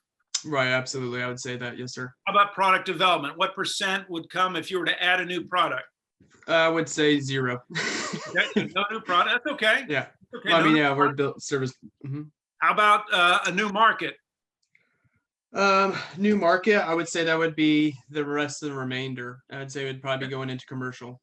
Okay, so mostly market penetration, maybe a little bit of market development going into commercial business. That's fine. Right. So and 0 for diversification. Right. Yeah. Because I would tie that in with commercial. Really. Yeah. All right. So again, it's just forcing you to think about not only how much will you grow next year, but where will that growth come from? Okay. So let's now turn to the next page. We have 2 more things I want to cover, and then we'll take a break. As you're working on your strategy, your growth strategy, there was a book that was written by a gentleman by the name of Don Schminke a number of years ago. He studied all of the great military leaders, the Greeks, the Romans, all the way to modern times. And he was curious, how did they come up with their military strategies? How did they decide, who to fight, when to fight, and how to fight? And as he studied all these great generals, military generals, he found that almost to a person, they asked 3 exact same questions in coming up with their strategies, their battle strategies. The first question is, which battle? If you think of each of you in a way are fighting a war, right? In terms of trying to grow your business, and there are multiple battlefields that you can engage on. The first question was, okay, which battlefield? Which battlefield? And a battlefield essentially represents a product and a market. The second question they all asked is, once they identified a battlefield that they thought they could be most successful on, the second question then was, who is the enemy? And underneath who, write the word what, because sometimes it's a what, mostly it's a who, but sometimes it's a what. Who is the enemy? And then the third question is, how do we win? 3 questions to ask as you're developing your growth strategies. Number one, which battlefield? And again, a battlefield is a product and a market. So my battlefield is going to be, if we go back to Nicole, her battlefield was daycare services, kids 4 to 12 within a 3-mile radius. That's her battlefield. And then second question, who's the enemy? And oftentimes, at least the first answer that usually comes up in terms of the enemy is competition. My competitors are the enemy. I've had some people say employees, my employees are the enemy. I've had some people say my customers are the enemy. So a variety of different answers, but who or what is going to prevent you from winning that battle? And then again, step 3 is a specific strategy for winning that battle, given whatever it is that you're selling and to whom you're selling. So this just gives you kind of a framework as you're thinking about your growth strategies. 3 things that you need to identify: battlefield, who's the enemy, how do we win? And in doing so, if you turn to the next page, your growth strategies should be based on a clear understanding of 3 things. 3 things. Number 1, your growth strategy should be based on a clear understanding of your competitive advantage. Your competitive advantage. What is it that makes you different? What is it that makes you unique? Next week, when we begin the module on marketing, we're going to spend quite a bit of time talking about your competitive advantage and how do you determine and leverage your competitive advantage. But number 1, in terms of developing your growth strategies, is you've got to decide, what is our competitive advantage? How are we better than everyone else? Number 2 is your growth strategy should be based on a clear understanding of your business model. How is your company organized? This is something we're going to talk a lot about in module 5. There's a very good book, the title escapes me, I'll think of it, that makes a compelling case that at the end of the day, there are only 3 business models. 3 business models. One is focused on customers. The second is focused on innovation. And the third is focused on efficiency. Customers, innovation, efficiency. 3 business models. And so as you're thinking about your growth strategies, you've got to ask yourself, okay, what is our business model? Are we all about taking care of customers? Or are we all about being innovative, coming out with new products, new services, new markets? Or are we all about being as efficient as possible? Because your business model will play a huge role in developing your growth strategies. So number 1 is, what is your competitive advantage? Number 2, what is your business model? And number 3 factor in developing your growth strategies is, what is your exit strategy?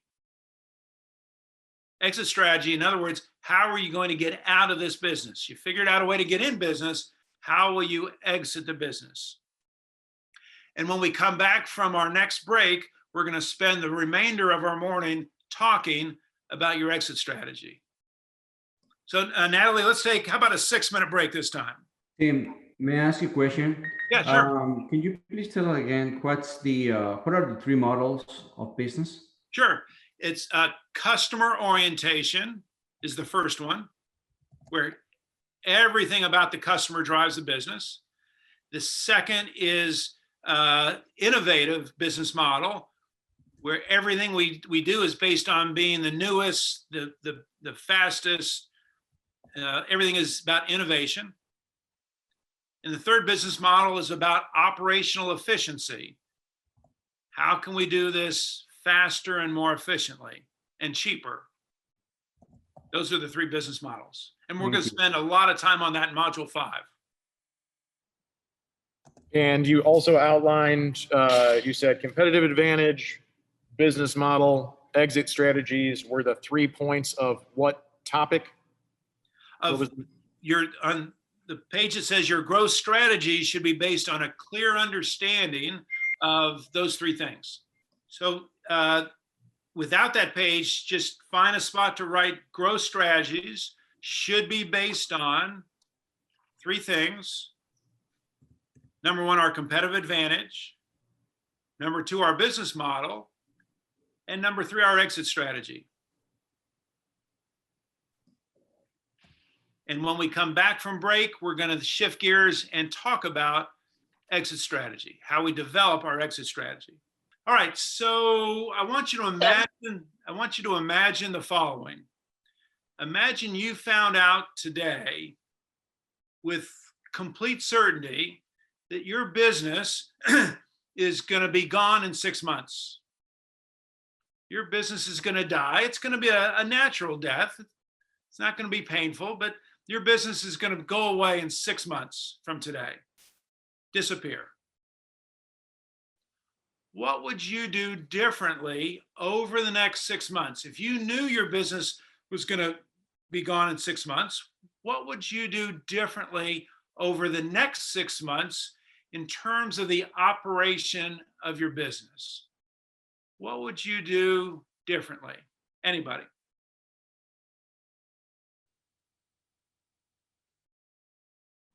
Well, from our perspective, we would just make marketing our first priority, especially on the low risk, which is market penetration. Just make that a priority, and other priorities that we have, just kind of second, third, fourth. So next 6 months, get as much sales as possible. Good. What else? What else would you do over the next 6 months if you knew your business was going away in 6 months? I would develop a plan. John, you develop a plan?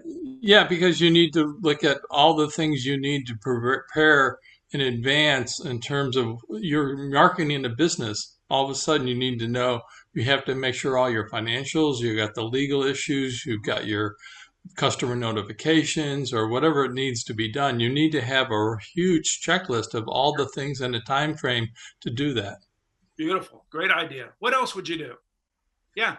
I will stop taking control and have a one-on-one conversation with all my team members and my work team just to get their input using all the strategies that you've now given. Yeah, so you get your people involved in working with you over the next 6 months.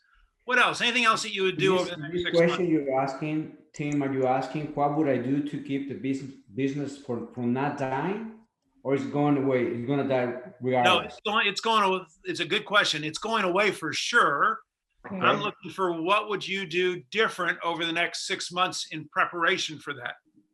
One of the things that I would probably do is I will start selling part of the business, selling my customer clientele. So I will make sure that my customers are going to be well taken care of. So I will probably just, transfer my clients to, I would just, make an offer and transfer the client to somebody else who I know is going to take the same good care of them, taking care for my customers. And then I will have a conversation with them, letting them know what's going to happen and whether they want to stay or not. Okay, so you'd really engage with your customers. Luis, yeah. I think you need to collect debt. Oh, yeah. You would speed up your collections, right? Because you want to get all the cash you can possibly get. If you had a difficult employee, would you keep that employee or would you get rid of them? I would get rid of them. You'd get rid of the bad employees. How about the bad customers? If you have a bad customer, would you keep or would you get rid of that bad customer? I've gotten rid of customers, bad customers You're before. The bad customers, yeah. Not good. Wait a minute, hold on 1 second. I'm starting to like this business. Why is this business going away? Think about all that we've done now. We've come up with a plan for the next 6 months. I've gotten rid of all my bad customers. I've gotten rid of all my bad employees. I'm taking really good care of my good customers. I've amped up my marketing because I want to get as much revenue as I can over the next 6 months. Wow, this looks like a pretty good business. What just happened? What did I do that created this better business than we had yesterday? Said a lot of no's. Okay, yeah. What else? You valid where your business is at, where you see your business at right now. Okay. What else? What did I do in the very beginning? I mean, you gave it a timeline and a vision, so it's almost putting a tombstone in front of you, if you will. Yeah. So. I created an exit strategy for each of you. I said the business is going away in 6 months. I created an exit strategy for each of you. And as a result of creating that exit strategy, look what happened. It caused us to think differently about our business. So I use that example because so often when we're not thinking about an exit, we're just operating our business as if this business was going to be around forever. Well, here's breaking news, so to speak. You are going to exit your business. You are. At some point, you're going to exit this business. And better to prepare for that exit now than to wait until it's already happening. Every entrepreneur exits their business. That's just a fact. 90% of small businesses have no current written exit plan. And that might explain why over 50% of exits for small businesses turn out to be near disasters. Because there's no plan in place. We haven't anticipated it. All of a sudden, it happens. And so that's what I want to try to prevent from happening for each of you as we think about exit strategy. So there are thousands of different books on leadership, thousands of different books on sales and marketing. A friend of mine decided he wanted to do some research on exit strategy and went looking for a book. And he couldn't find one. So he decided to write his own book. And it's the book that you see there on page 28, written by Patrick Ungashek. And the book is called Dancing in the End Zone. It's hard to find a book on exit strategy. So he wrote his own book. He did research. He surveyed over 500 business owners on their exit strategies. And then he wrote this book. Now, where does the title of the book come from? How many of you are familiar with Otis Wright? Otis Wright? You're in Houston. The name should ring a bell. He was a wide receiver for the Oilers in 1968. 1968, Otis Wright. And he did something that no wide receiver in pro football had ever done before. He caught a long pass. He caught a bomb from the quarterback, and he went running into the end zone. And he was so excited with the play and the score and everything, he did a little dance in the end zone. No one had ever danced in the end zone before that we know of. And after the game, he was asked about the dance in the end zone. They said, what was up with the dance in the end zone when you caught that long pass? He said, I was just so excited. It was a big play at a big time, and I just felt like I should celebrate. Well, that's where Patrick got this idea, because as he interviewed small business owners like you and I, he found that we all want to be just like Otis Wright. We all want to dance in the end zone, right? We all want to get to the end zone, and we'd all like to do our own dance. And so that's where he came up with the title, Dancing in the End Zone. And what he found when he did these interviews is that there are 7 questions that need to be asked relative to establishing an exit strategy. 7 questions. So I just want to walk through these 7 questions with you just to get you beginning to think about your exit strategy. The first question is, when do you want to exit? So Patrick, when he did the study, interviewed 500 business owners, asked this question: when do you want to exit your business? And what do you think by far was the number one answer? Anybody? Number one answer. Probably. Sorry? 2 years. How many? 10. Retirement? Someone said it. Someone said 10 years. That was the number one answer, 10 years. 10 years. By far, number one answer, 10 years, I want to exit the business. A year later, he went back and surveyed the same 500 businesses, asked them the same exact question. When would you like to exit your business? What do you think was the number one answer? Not after 20, 10 years. 10 years. 10 years. So what he found is that everyone seems to have a 10-year exit strategy, which doesn't work because it just means every year we're just resetting the clock. So what he said instead, what we need to do is set a range, a not before, but a not after. Not before we get to $1 million in sales, but not after $5 million in sales. Not before my kids go to college, but not after they go off to school.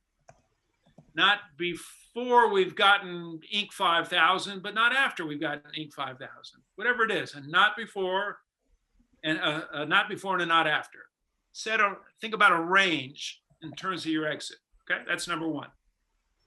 Timing. Number two, what is your most likely exit strategy? What Patrick found at the end of the day, there are only 4 exit strategies. There are only 4 ways to get out of your business. And he gave a nickname to each of them.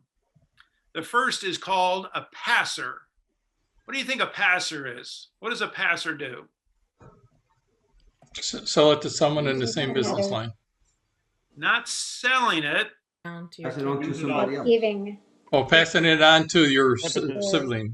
Exactly right. A passer is passing the business on, typically to a family member, to a son, to a daughter, to a niece, passing the business on to someone else, a passer. The second possibility, the second exit strategy, he called an innie. What do you think an innie is? Selling it to someone inside the business, your employees. Yep, John, you're right. Selling it to someone inside the business, typically either a employee or a group of employees, and it could even be as much as what's called an ESOP, an employee stock ownership plan, where every employee gets opportunity for ownership, but selling it to someone inside the company, right? That's an innie. Well, if that's an innie, what is an outie? Someone outside. Someone else. Selling it to someone outside of the business. There are several possibilities in terms of an outie, in terms of who we might sell it to. We might sell it to a competitor. That's one possibility. We might sell it to what's referred to as a financial buyer. A financial buyer is someone who wants to buy our profit, wants to buy our cash flow. It's a financial decision. They want to essentially, they either want to buy all my company or a good portion of it because they see a good financial return on my company, financial buyer. The third, in general terms, the third possibility is a strategic buyer. A strategic buyer looks at your business, looks at their business, and sees some synergy between the two. Like 1 + 1 = 3. By combining my business with your business, in a strategic way, we get some level of synergy. Strategic buyer. So as you think of those 3 buyers, a competitive buyer, a competitor, a financial buyer, a strategic buyer, which of those 3 do you think on average pays the most for a business? Strategic. Yep, Laura, you're right. And why is that? Why a strategic buyer? Well, because they know exactly what they're going to do with the business when they buy it. Yeah. The competitor, think about the competitor, they just want to, in many cases, they just want to put you out of business. So they're going to buy your business. The financial buyer is looking at your past and basing their valuation on whatever you've done in the past in terms of profit and revenue. The strategic buyer is looking at the future and saying, wow, if we could combine this business with this business, what a business that would be. And as a result, normally they're willing to pay more. So as you're thinking about your exit and thinking about who, if you're thinking about an Audi strategy, I would begin thinking today about who might be that strategic buyer. They're not a competitor, but they may be someone either in your industry or in a adjacent industry, where again, they say, wow, if we could join up with those guys, that would be a great company. Strategic buyer. Think about who would be a strategic buyer for your company today. What really differentiates the competitor from the strategic buyer? The competitor, again, is primarily just interested in knocking you out of the market, eliminating you from the market. I can't beat you, so I'm just going to eliminate you. I'm going to buy you out. And they may want your customers. They may want your employees. They say, well, wow, he's got great people. I can't hire people like that. I'm just going to buy his company. Okay. All right, so we got Passer, Innie, and Audi. The fourth possibility is a squeezer. I'm a squeezer. A squeezer, the exit strategy is to try to make as much money before your exit, knowing that there's not going to be any money after the exit. So I'm a one-man consultant. I'm just going to try to make as much as I can up until the day I stop working, and then that'll be it. I'll just close the doors, turn off the Zoom meeting, and I'll be all done. I'm a squeezer. So think for yourself, put a check mark by the exit strategy that you would say today you're most likely to pursue. Which one seems to fit you best today? Tim, I have a quick question. Sure. For the strategic buyer, the combining, would that fall into a category if you want to do a joint venture or a partnership with someone? Sometimes, that's a great question. Sometimes, and I actually oftentimes recommend, why don't do a joint venture? Partner up on a project, partner up on a deal. It's kind of like dating before you get married, right? So let's test drive this and see if it works. And if so, maybe we'll do another one. And then at some point we decide to join forces. Yeah. Because that is something that I've seen now with the pandemic, doing as a business consultant in marketing, that a lot of businesses or small businesses don't want to close because they don't have the funds, but they're looking into people who want, like you just said about the strategic buyer, combined with their business and make one unique thing. Which a joint venture and partnership is what lots of people are looking into at this moment for what situation we're going to. That's why I wanted to ask your opinion. Yeah, it's a very good idea. The numbers vary a little bit, but the most recent number I saw was that fewer than 50% of acquisitions meet the expectations of the buyer. Okay. Fewer than 50%. And one of the biggest reasons for that is it's not a good fit. Well, how do you know it's not a good fit until you get together? And one way of determining that is just, let's do something together. Let's test drive this. Let's do a project. Let's do a joint venture. Let's test drive this partnership before we get to be one. Yeah. Thank you. All right. Number three. I think one of the books we're going to be reading kind of touches based on that. I forget the title, but I know it's one of the books. That's a sign that kind of touches base on if it's not going to be a good fit. Yeah, the E-Myth might talk about that a little bit. It's one of the other ones. It'll come to mind. It has a blue and white cover, but it'll come to mind. Laura, you had a question? Yeah. When in flower business, there's a lot of bankruptcy. Which one does it fit on this type of, because they end the company with bankruptcy? Yeah, that's so many.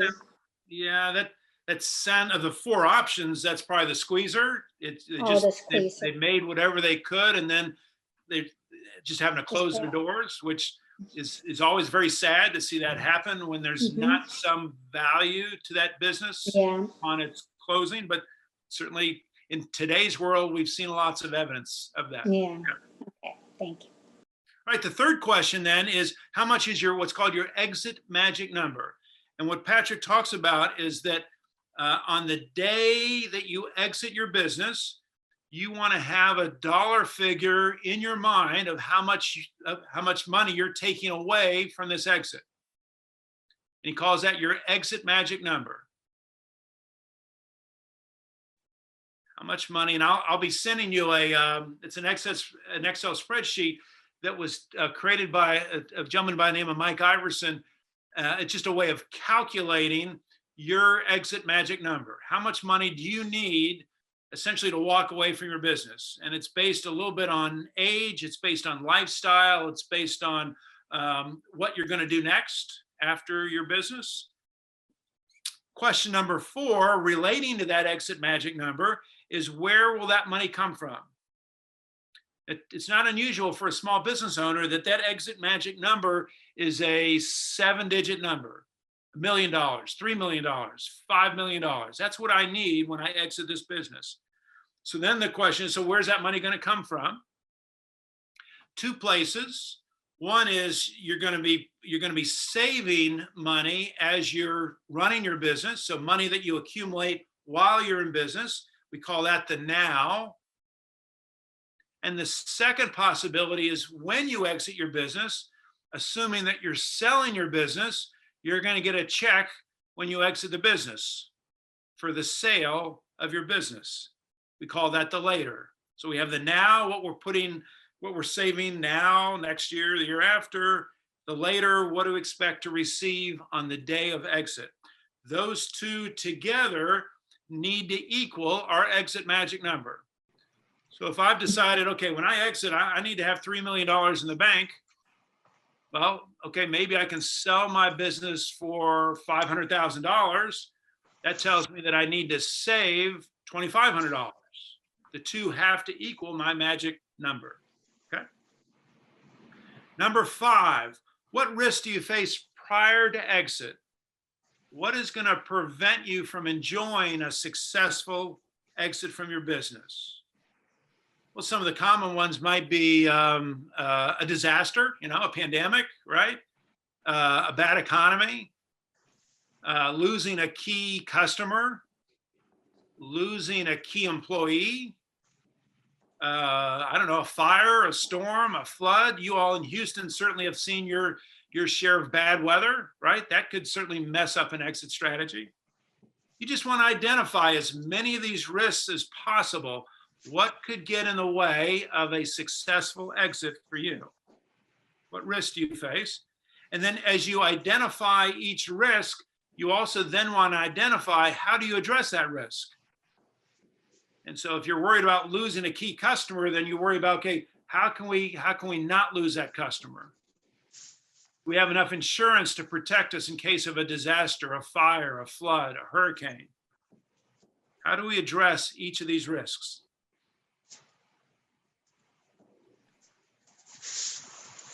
Number 6 is the most, how do I want to put it? The least considered question, and it may be the most important question.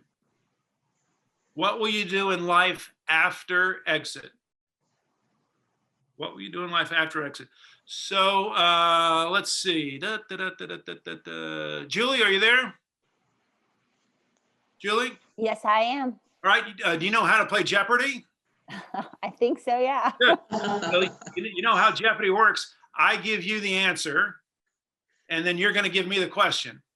I'll try. All right, you ready? Here's the answer. Here's the answer. 17 months. How long it will take me to really get back into life after exiting my business. Such a good answer. It's not the right answer, but it's a really good answer. Anyone want to help Julie? 17 months. Tim, you got to play the music. Double Jeopardy. Not before and not after? No. 17 months. To actually exit your business? I'm sorry? To actually exit your business? No, 17 months. Average lifespan after retirement. Yeah, Jason, you hit it. Average lifespan of a business owner after exit. 17 months. 17 months. That's not depressing. I don't like that answer. It's motivation, Richard. Sorry, Drew. Yeah, 17 months. So what they found, what happens, again, because most business owners don't prepare for exit and they just end up exiting and they don't know what they're going to do next. And when they've studied the science of this, think about how hard your brain operates as a business owner, right? Your brain is going like this all the time, right? Your brain is used to working at the high capacity because you're making big decisions all the time, a lot of stress. And then all of a sudden you exit your business. You're playing golf in the morning. You're watching Jeopardy in the afternoon, Netflix at night. All of a sudden your brain is now working like this. And what they found is the brain dies first and then the body follows. And it's because you're just not accustomed. You're accustomed to this. And now you're doing this because you have no other choice. You haven't thought of another option. What's interesting they have found is this statistic is very close to what they found in the military, that when high-level generals, colonels retire from the military, average lifespan is about 17 months. Because again, they're doing very important work, very important people, thousands of reports, and then they retire and they haven't prepared for that retirement. Hey, So Tim, to apply that to modern day, I think that some of us, well, if anyone's had to quarantine and to not be at work and have to slow down because of COVID, I think you could find yourself in that, like an accelerated phase of that. At least I know I have. Yeah, that's a good example. Yeah. So number 6 is really important. And the question that I normally ask my clients is, okay, so what are you exiting to? I'm less interested in what you're exiting from than what are you exiting to? Is it another business? Is it volunteer work? Is it travel? You have a hobby? What are you exiting to? And then finally, number 7 is, who is your exit planning team? And the idea that Patrick suggests in the book that today you want to put together your exit planning team, and it's like a football team. Who's going to get you to the goal line? And what I normally find is it's the investment counselor, it's the life insurance agent, it's the CPA, it's the attorney, it's your brother, it's your business partner, banker. Who do you want on your team who's going to support you as you move towards your exit? Who's on your exit planning team? And what he suggests, what I think is a good idea, is that this team should get together at least once a year just to review your exit plan. All right, 2021, we're 4 years away. What do we need to do this year for a successful exit in 4 years, whatever the time period is? 7 questions. On your next page should say 25 value reducers. Is that on your next page? Yeah. So what Patrick put together after writing the book was this list of factors that either reduce the value of your company or enhance the value of your company. Because as you're working towards exit, the game, so to speak, is how do I build the value of my company? How do I make my company worth more? And there's certain things that you can do that will enhance the value of your company. There are also certain things that you can do, intentionally or not, that will reduce the value of your company. And the key is to understand both. So you can see on the left-hand side, value reducers. And I hope after this morning, you'll come back to this and kind of go through these one at a time. These are things that will cause the value of your company to go down. And then on the right-hand side, again, these are things that you can do to build the value of your company. And what you'll find, what's interesting, we tend to assume the number one driver of value in a company is revenue. But if you look at this list of 25, you won't find revenue anywhere on this page. Not that revenue is not a good thing. You certainly want to add revenue. But the idea is there are lots of other factors that drive the value of your business outside of sales. And again, important to understand what those are. Okay. On the next page, this might have been, Helen, the book that you were thinking of, a book called Built to Sell. Very good book, again, on selling your business and how to package your business for sale, how to prepare it for sale. In the book, he provides a pop quiz. You see it on 2 pages there. What I want you to do is, after this morning, we won't go through this one by one this morning, but I want you to go through the pop quiz, calculate what your score is, and your score will give you some indication of how close you are today to selling your business. And if you're above 50, you're better than most. Most small businesses, when they take this pop quiz, are usually less than 50 points. They're not ready to sell. Okay. The last thing that I want to share with you, if you turn to the next page, it says rules for managing J-curves. Rules for managing J-curves. So we've been talking about creating strategy, making good strategic decisions, strategic choices. How many of you are familiar with the concept of J-curves? Just show of hands. Have heard of J-curves? No? You may be familiar with the concept. You may not have heard the term before. The idea with J-curves is that every strategic decision, I'm going to pull back up the share screen here, pull this up.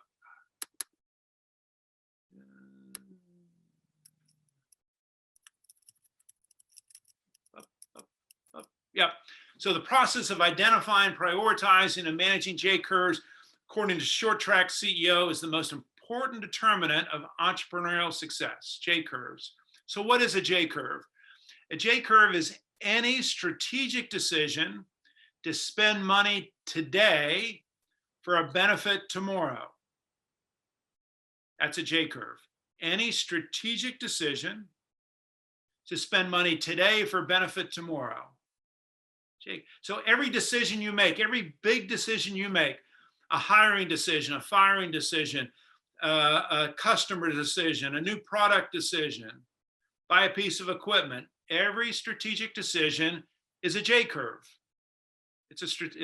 And if you think of the letter J, the idea is you start off at the beginning of the J, you make the decision, and then you've got to spend money, right? Whatever it is, costs you time and money. So the bottom of the curve, the bottom of the J curve, represents time and money. And then as you work your way through the bottom of the J and you begin to rise, that's when you begin to see a return on investment on that particular decision. J curve. So let's look at some rules for managing J-curves, because at any given moment, each of you has multiple J-curves that you're in the middle of. Multiple J-curves. So number one is you want to measure and manage the depth and the breadth of the valley. The valley is the bottom of the J for every J-curve. What does the bottom of that curve look like in both time and money? So I'll give you an example. Let's say my J-curve is I'm trying to decide whether I should hire a salesperson. That's a strategic decision. Should I hire a salesperson? Well, I know when I hire that salesperson, for at least the first 3 months, he or she, they're not going to be selling anything. All they're going to be doing is costing me money.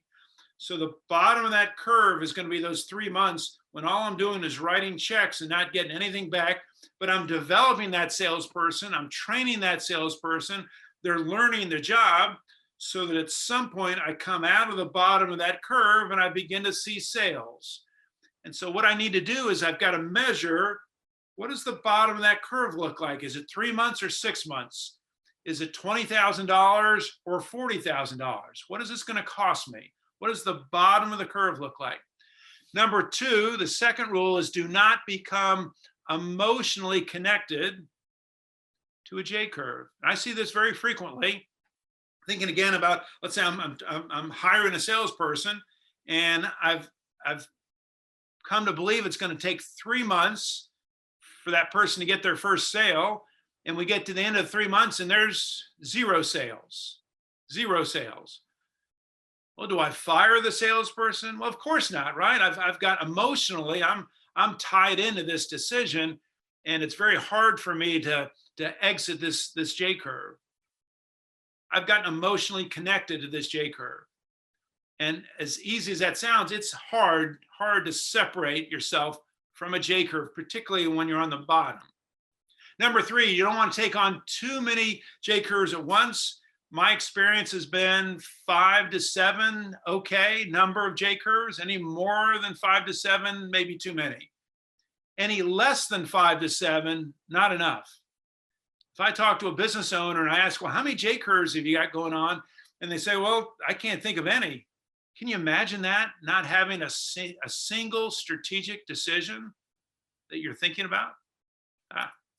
Number 4, create and manage a plan to quickly move from phase 1 to phase 3. Phase 1 is the beginning of the J. Phase 2 is the bottom of the J. Phase 3 is when you reach a break-even point on the part of the J that's rising. Break even is phase 3. So you want to come up with a plan that says, okay, how do I go from phase 1 to phase 2? I want that to be as short as possible. How do I go from phase 2 to phase 3? Then how do I see myself past phase 3 when I'm seeing a positive return on this decision? And then finally, number 5, I think is a good idea to establish a J-curve register. Just find a legal pad, blank piece of paper, and keep track of your J-curves. Keep track of your strategic decisions. And maybe even keep track of where are you at any given moment on each of those J-curves. Phase 1, phase 2, phase 3. Just keep a record of your J-curves. Okay. And Tim, what's phase 2 again? Phase 2 is you're at the bottom of the curve, at the very bottom.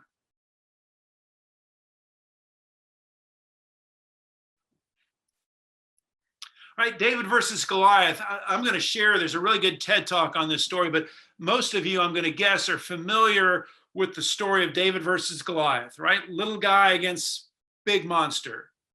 And the idea that as small businesses, we often find ourselves in a very similar position.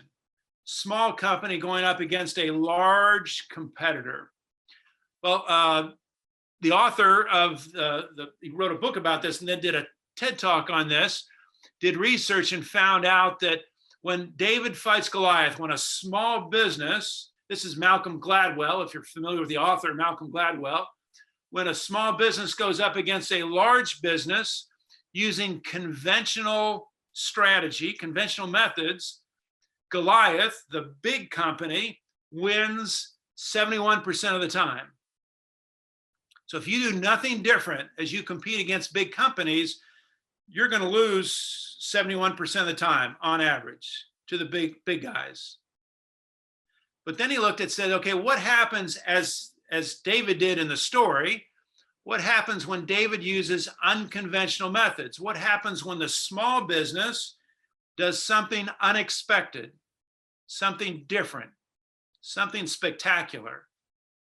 In that case, David, the huge underdog, wins 64% of the time. So the message there is that I'm sure each of you are up against larger competitors. And as you're working on your growth strategies, ask yourself, what is it that we should do different? What is it that we should experiment with? Just as David did versus Goliath with his slingshot with the powerful rocks, what could we do that no one would expect? How do we become David versus Goliath? Again, I'll send you the link. Gladwell did about a 10-minute TED Talk on this whole dynamic about the underdogs against the favorites and how to win. Really interesting. Okay. All right, so let me pull this down. That brings us to the end of this module. And let's stop share. As we will always do, I want to do a quick rapid recall. Richard, we're going to start with you. I just very briefly, one takeaway from today. Richard, what was helpful today? I got to work on my math skills is one of my takeaways today, but I think talking about the exit strategy and having that, even though I don't think I'm going to be anywhere near that stage for a while, is a valuable thing to think about. Yeah, Good. Michael, and then Helen, you'll be next. Michael, what was helpful today? When we talk about different development strategy, which battle I'm fight, who's my enemy, and how do I win? Good. Very important. Good. Thank you. Helen, and then Margarita. The sustainable growth rate is key because that ties in with, exit growth strategy and the other elements. So that one was important for me. Thank you. You're welcome. Margarita, and then Amy, you'll be next. Growth rate, preparation, organization, and the exit strategy. And most of all, answering my question of the partnership and joint venture. Good, good. Amy, and then Luis, you'll be next. I was grateful to be able to have time to think about the different ways that we can grow our business and kind of take time to put that down on paper and then think about our exit strategy. Okay, super. Luis, and then Christine, you'll be next. Defining the steps for an exit strategy. Okay, good. Christine, and then Nicole Daniel, you'll be next. It'll be a sustainable growth rate for us. I guess we never thought of it that way, as big as we try to grow. Nicole, and then Diamela, you'll be next. I'm finding that facing the brutal truth of my status of my business is sometimes painful, but from pain comes healing. So I'm looking forward to the growth possibility. Good. Diamela, and then Julie, you'll be next. I didn't know about J curves, so that was very enlightening. Yeah, just gives you a different framework to think about those decisions you face every day. Julie, and then Drew, you'll be next. The 4 ways to grow your business, as well as the sustainable growth rates, and working on my math. Okay, good. Drew, what was helpful today? Laura, you'll be next. So I would say the growth matrix, just take a look at that. That was most helpful today for me. Good. Laura, and then Nicole Holdman, you'll be next. For me, the math formula, sustainable growth rate, seems so difficult at the very beginning, and it's so simple, and it could help me understand how to grow the business. Nice, thank you. Nicole, and then Roxana, you'll be next. So the growth matrix and the development strategy were very helpful for me in improving my business structure. Good. Roxana, are you there? Almost exactly what she said too. I really enjoyed the battlefield analogies, like when actually developing the strategy, and as well, like many others, the exit strategy. Good. Angeline, and then David, you'll follow. For me, it was the harsh reality that I'm not ready for growth. Ooh, yeah. Take away. Better to understand that now maybe than later. Absolutely. Yep. David, and then Amy. For me, the growth, actually 4 things: the growth matrix, the exit strategies. I like the page you share the 25 value reducer and enhancers of a business. When I read this one here, there's a lot of things that I can improve. And the next one is the J curve. Was actually a really good analogy, a way that I can use to make decisions in my business. Yeah, very good. Amy, what was helpful today? And then Lewis. I already went. Oh, I'm sorry. Lewis, what was helpful today? I would say, if I don't have a strategy when I exit, I'm going to be dead in 17 months after. So I better know what I want to do with my life and to stay. It's kind of a scary number. Christine, are you there? Yes. Christine Hentz? Yes. So I think the growth strategies is the most helpful today, the matrix, to kind of just help decide how it's going to happen. Good. All right, next week, we're back next Tuesday. We move into module 2. We're going to talk about marketing. We're going to talk about the trends in marketing. We're going to define marketing. We're going to talk about your competitive advantage. We're going to talk about pricing. We're going to talk about how to evaluate your marketing efforts. So maybe over the next week, be thinking about your marketing strategies. You'll have a pre-read that'll come from Gina before next week, a little bit of reading before next week. And I think there are a couple things we'll be sending you as well. So Gina, I'll turn it back to you. Thank you very much. And yes, as always, be on the outlook for that email from me. It will have all the information that you need, all the links that you need. I will send the article about the marketing, and reach out to me if you have any questions or concerns during the week. Natalie, do you have anything you need to mention before we sign off? Yes, so I do see in the chat a few questions. So the video for today will be uploaded to our website within 2 to 3 business days. And if you email Gina, she'll email you the link to access the recordings. And also the PowerPoint that Tim uses, that's also available for everybody in the webpage that has all the materials. So I believe Gina actually sends that link to everyone. It's the page that has all the list week by week and has all the links to materials for you to download. The slides are on the very, very first week. So if you want to download those, you're more than welcome to. Also be sure that you check that page every week, because all the pre-readings, all the videos, everything is there. So you know what Tim is going to go over. So again, Natalie, the same place where we find the materials you just mentioned, the video, the class is there as well? No, if you email Gina, she'll send you the link to where you can find the recording. Yeah, those are housed in a different place. Thanks. And I'll just go ahead and send the link out to everybody, so y'all don't have to email me. Yeah, that'd be great. Yeah, and then the other thing I wanted to mention, you could probably take the participant workbook, put it on a thumb drive, take it to your printer, and he or she will print it out and spiral bound it for you. And it would probably be pretty cheap. So if you find that easier, you may want to consider that. We'll see y'all next week. Thank you. Thank Goodbye, you. guys. Thank you. Bye. Bye.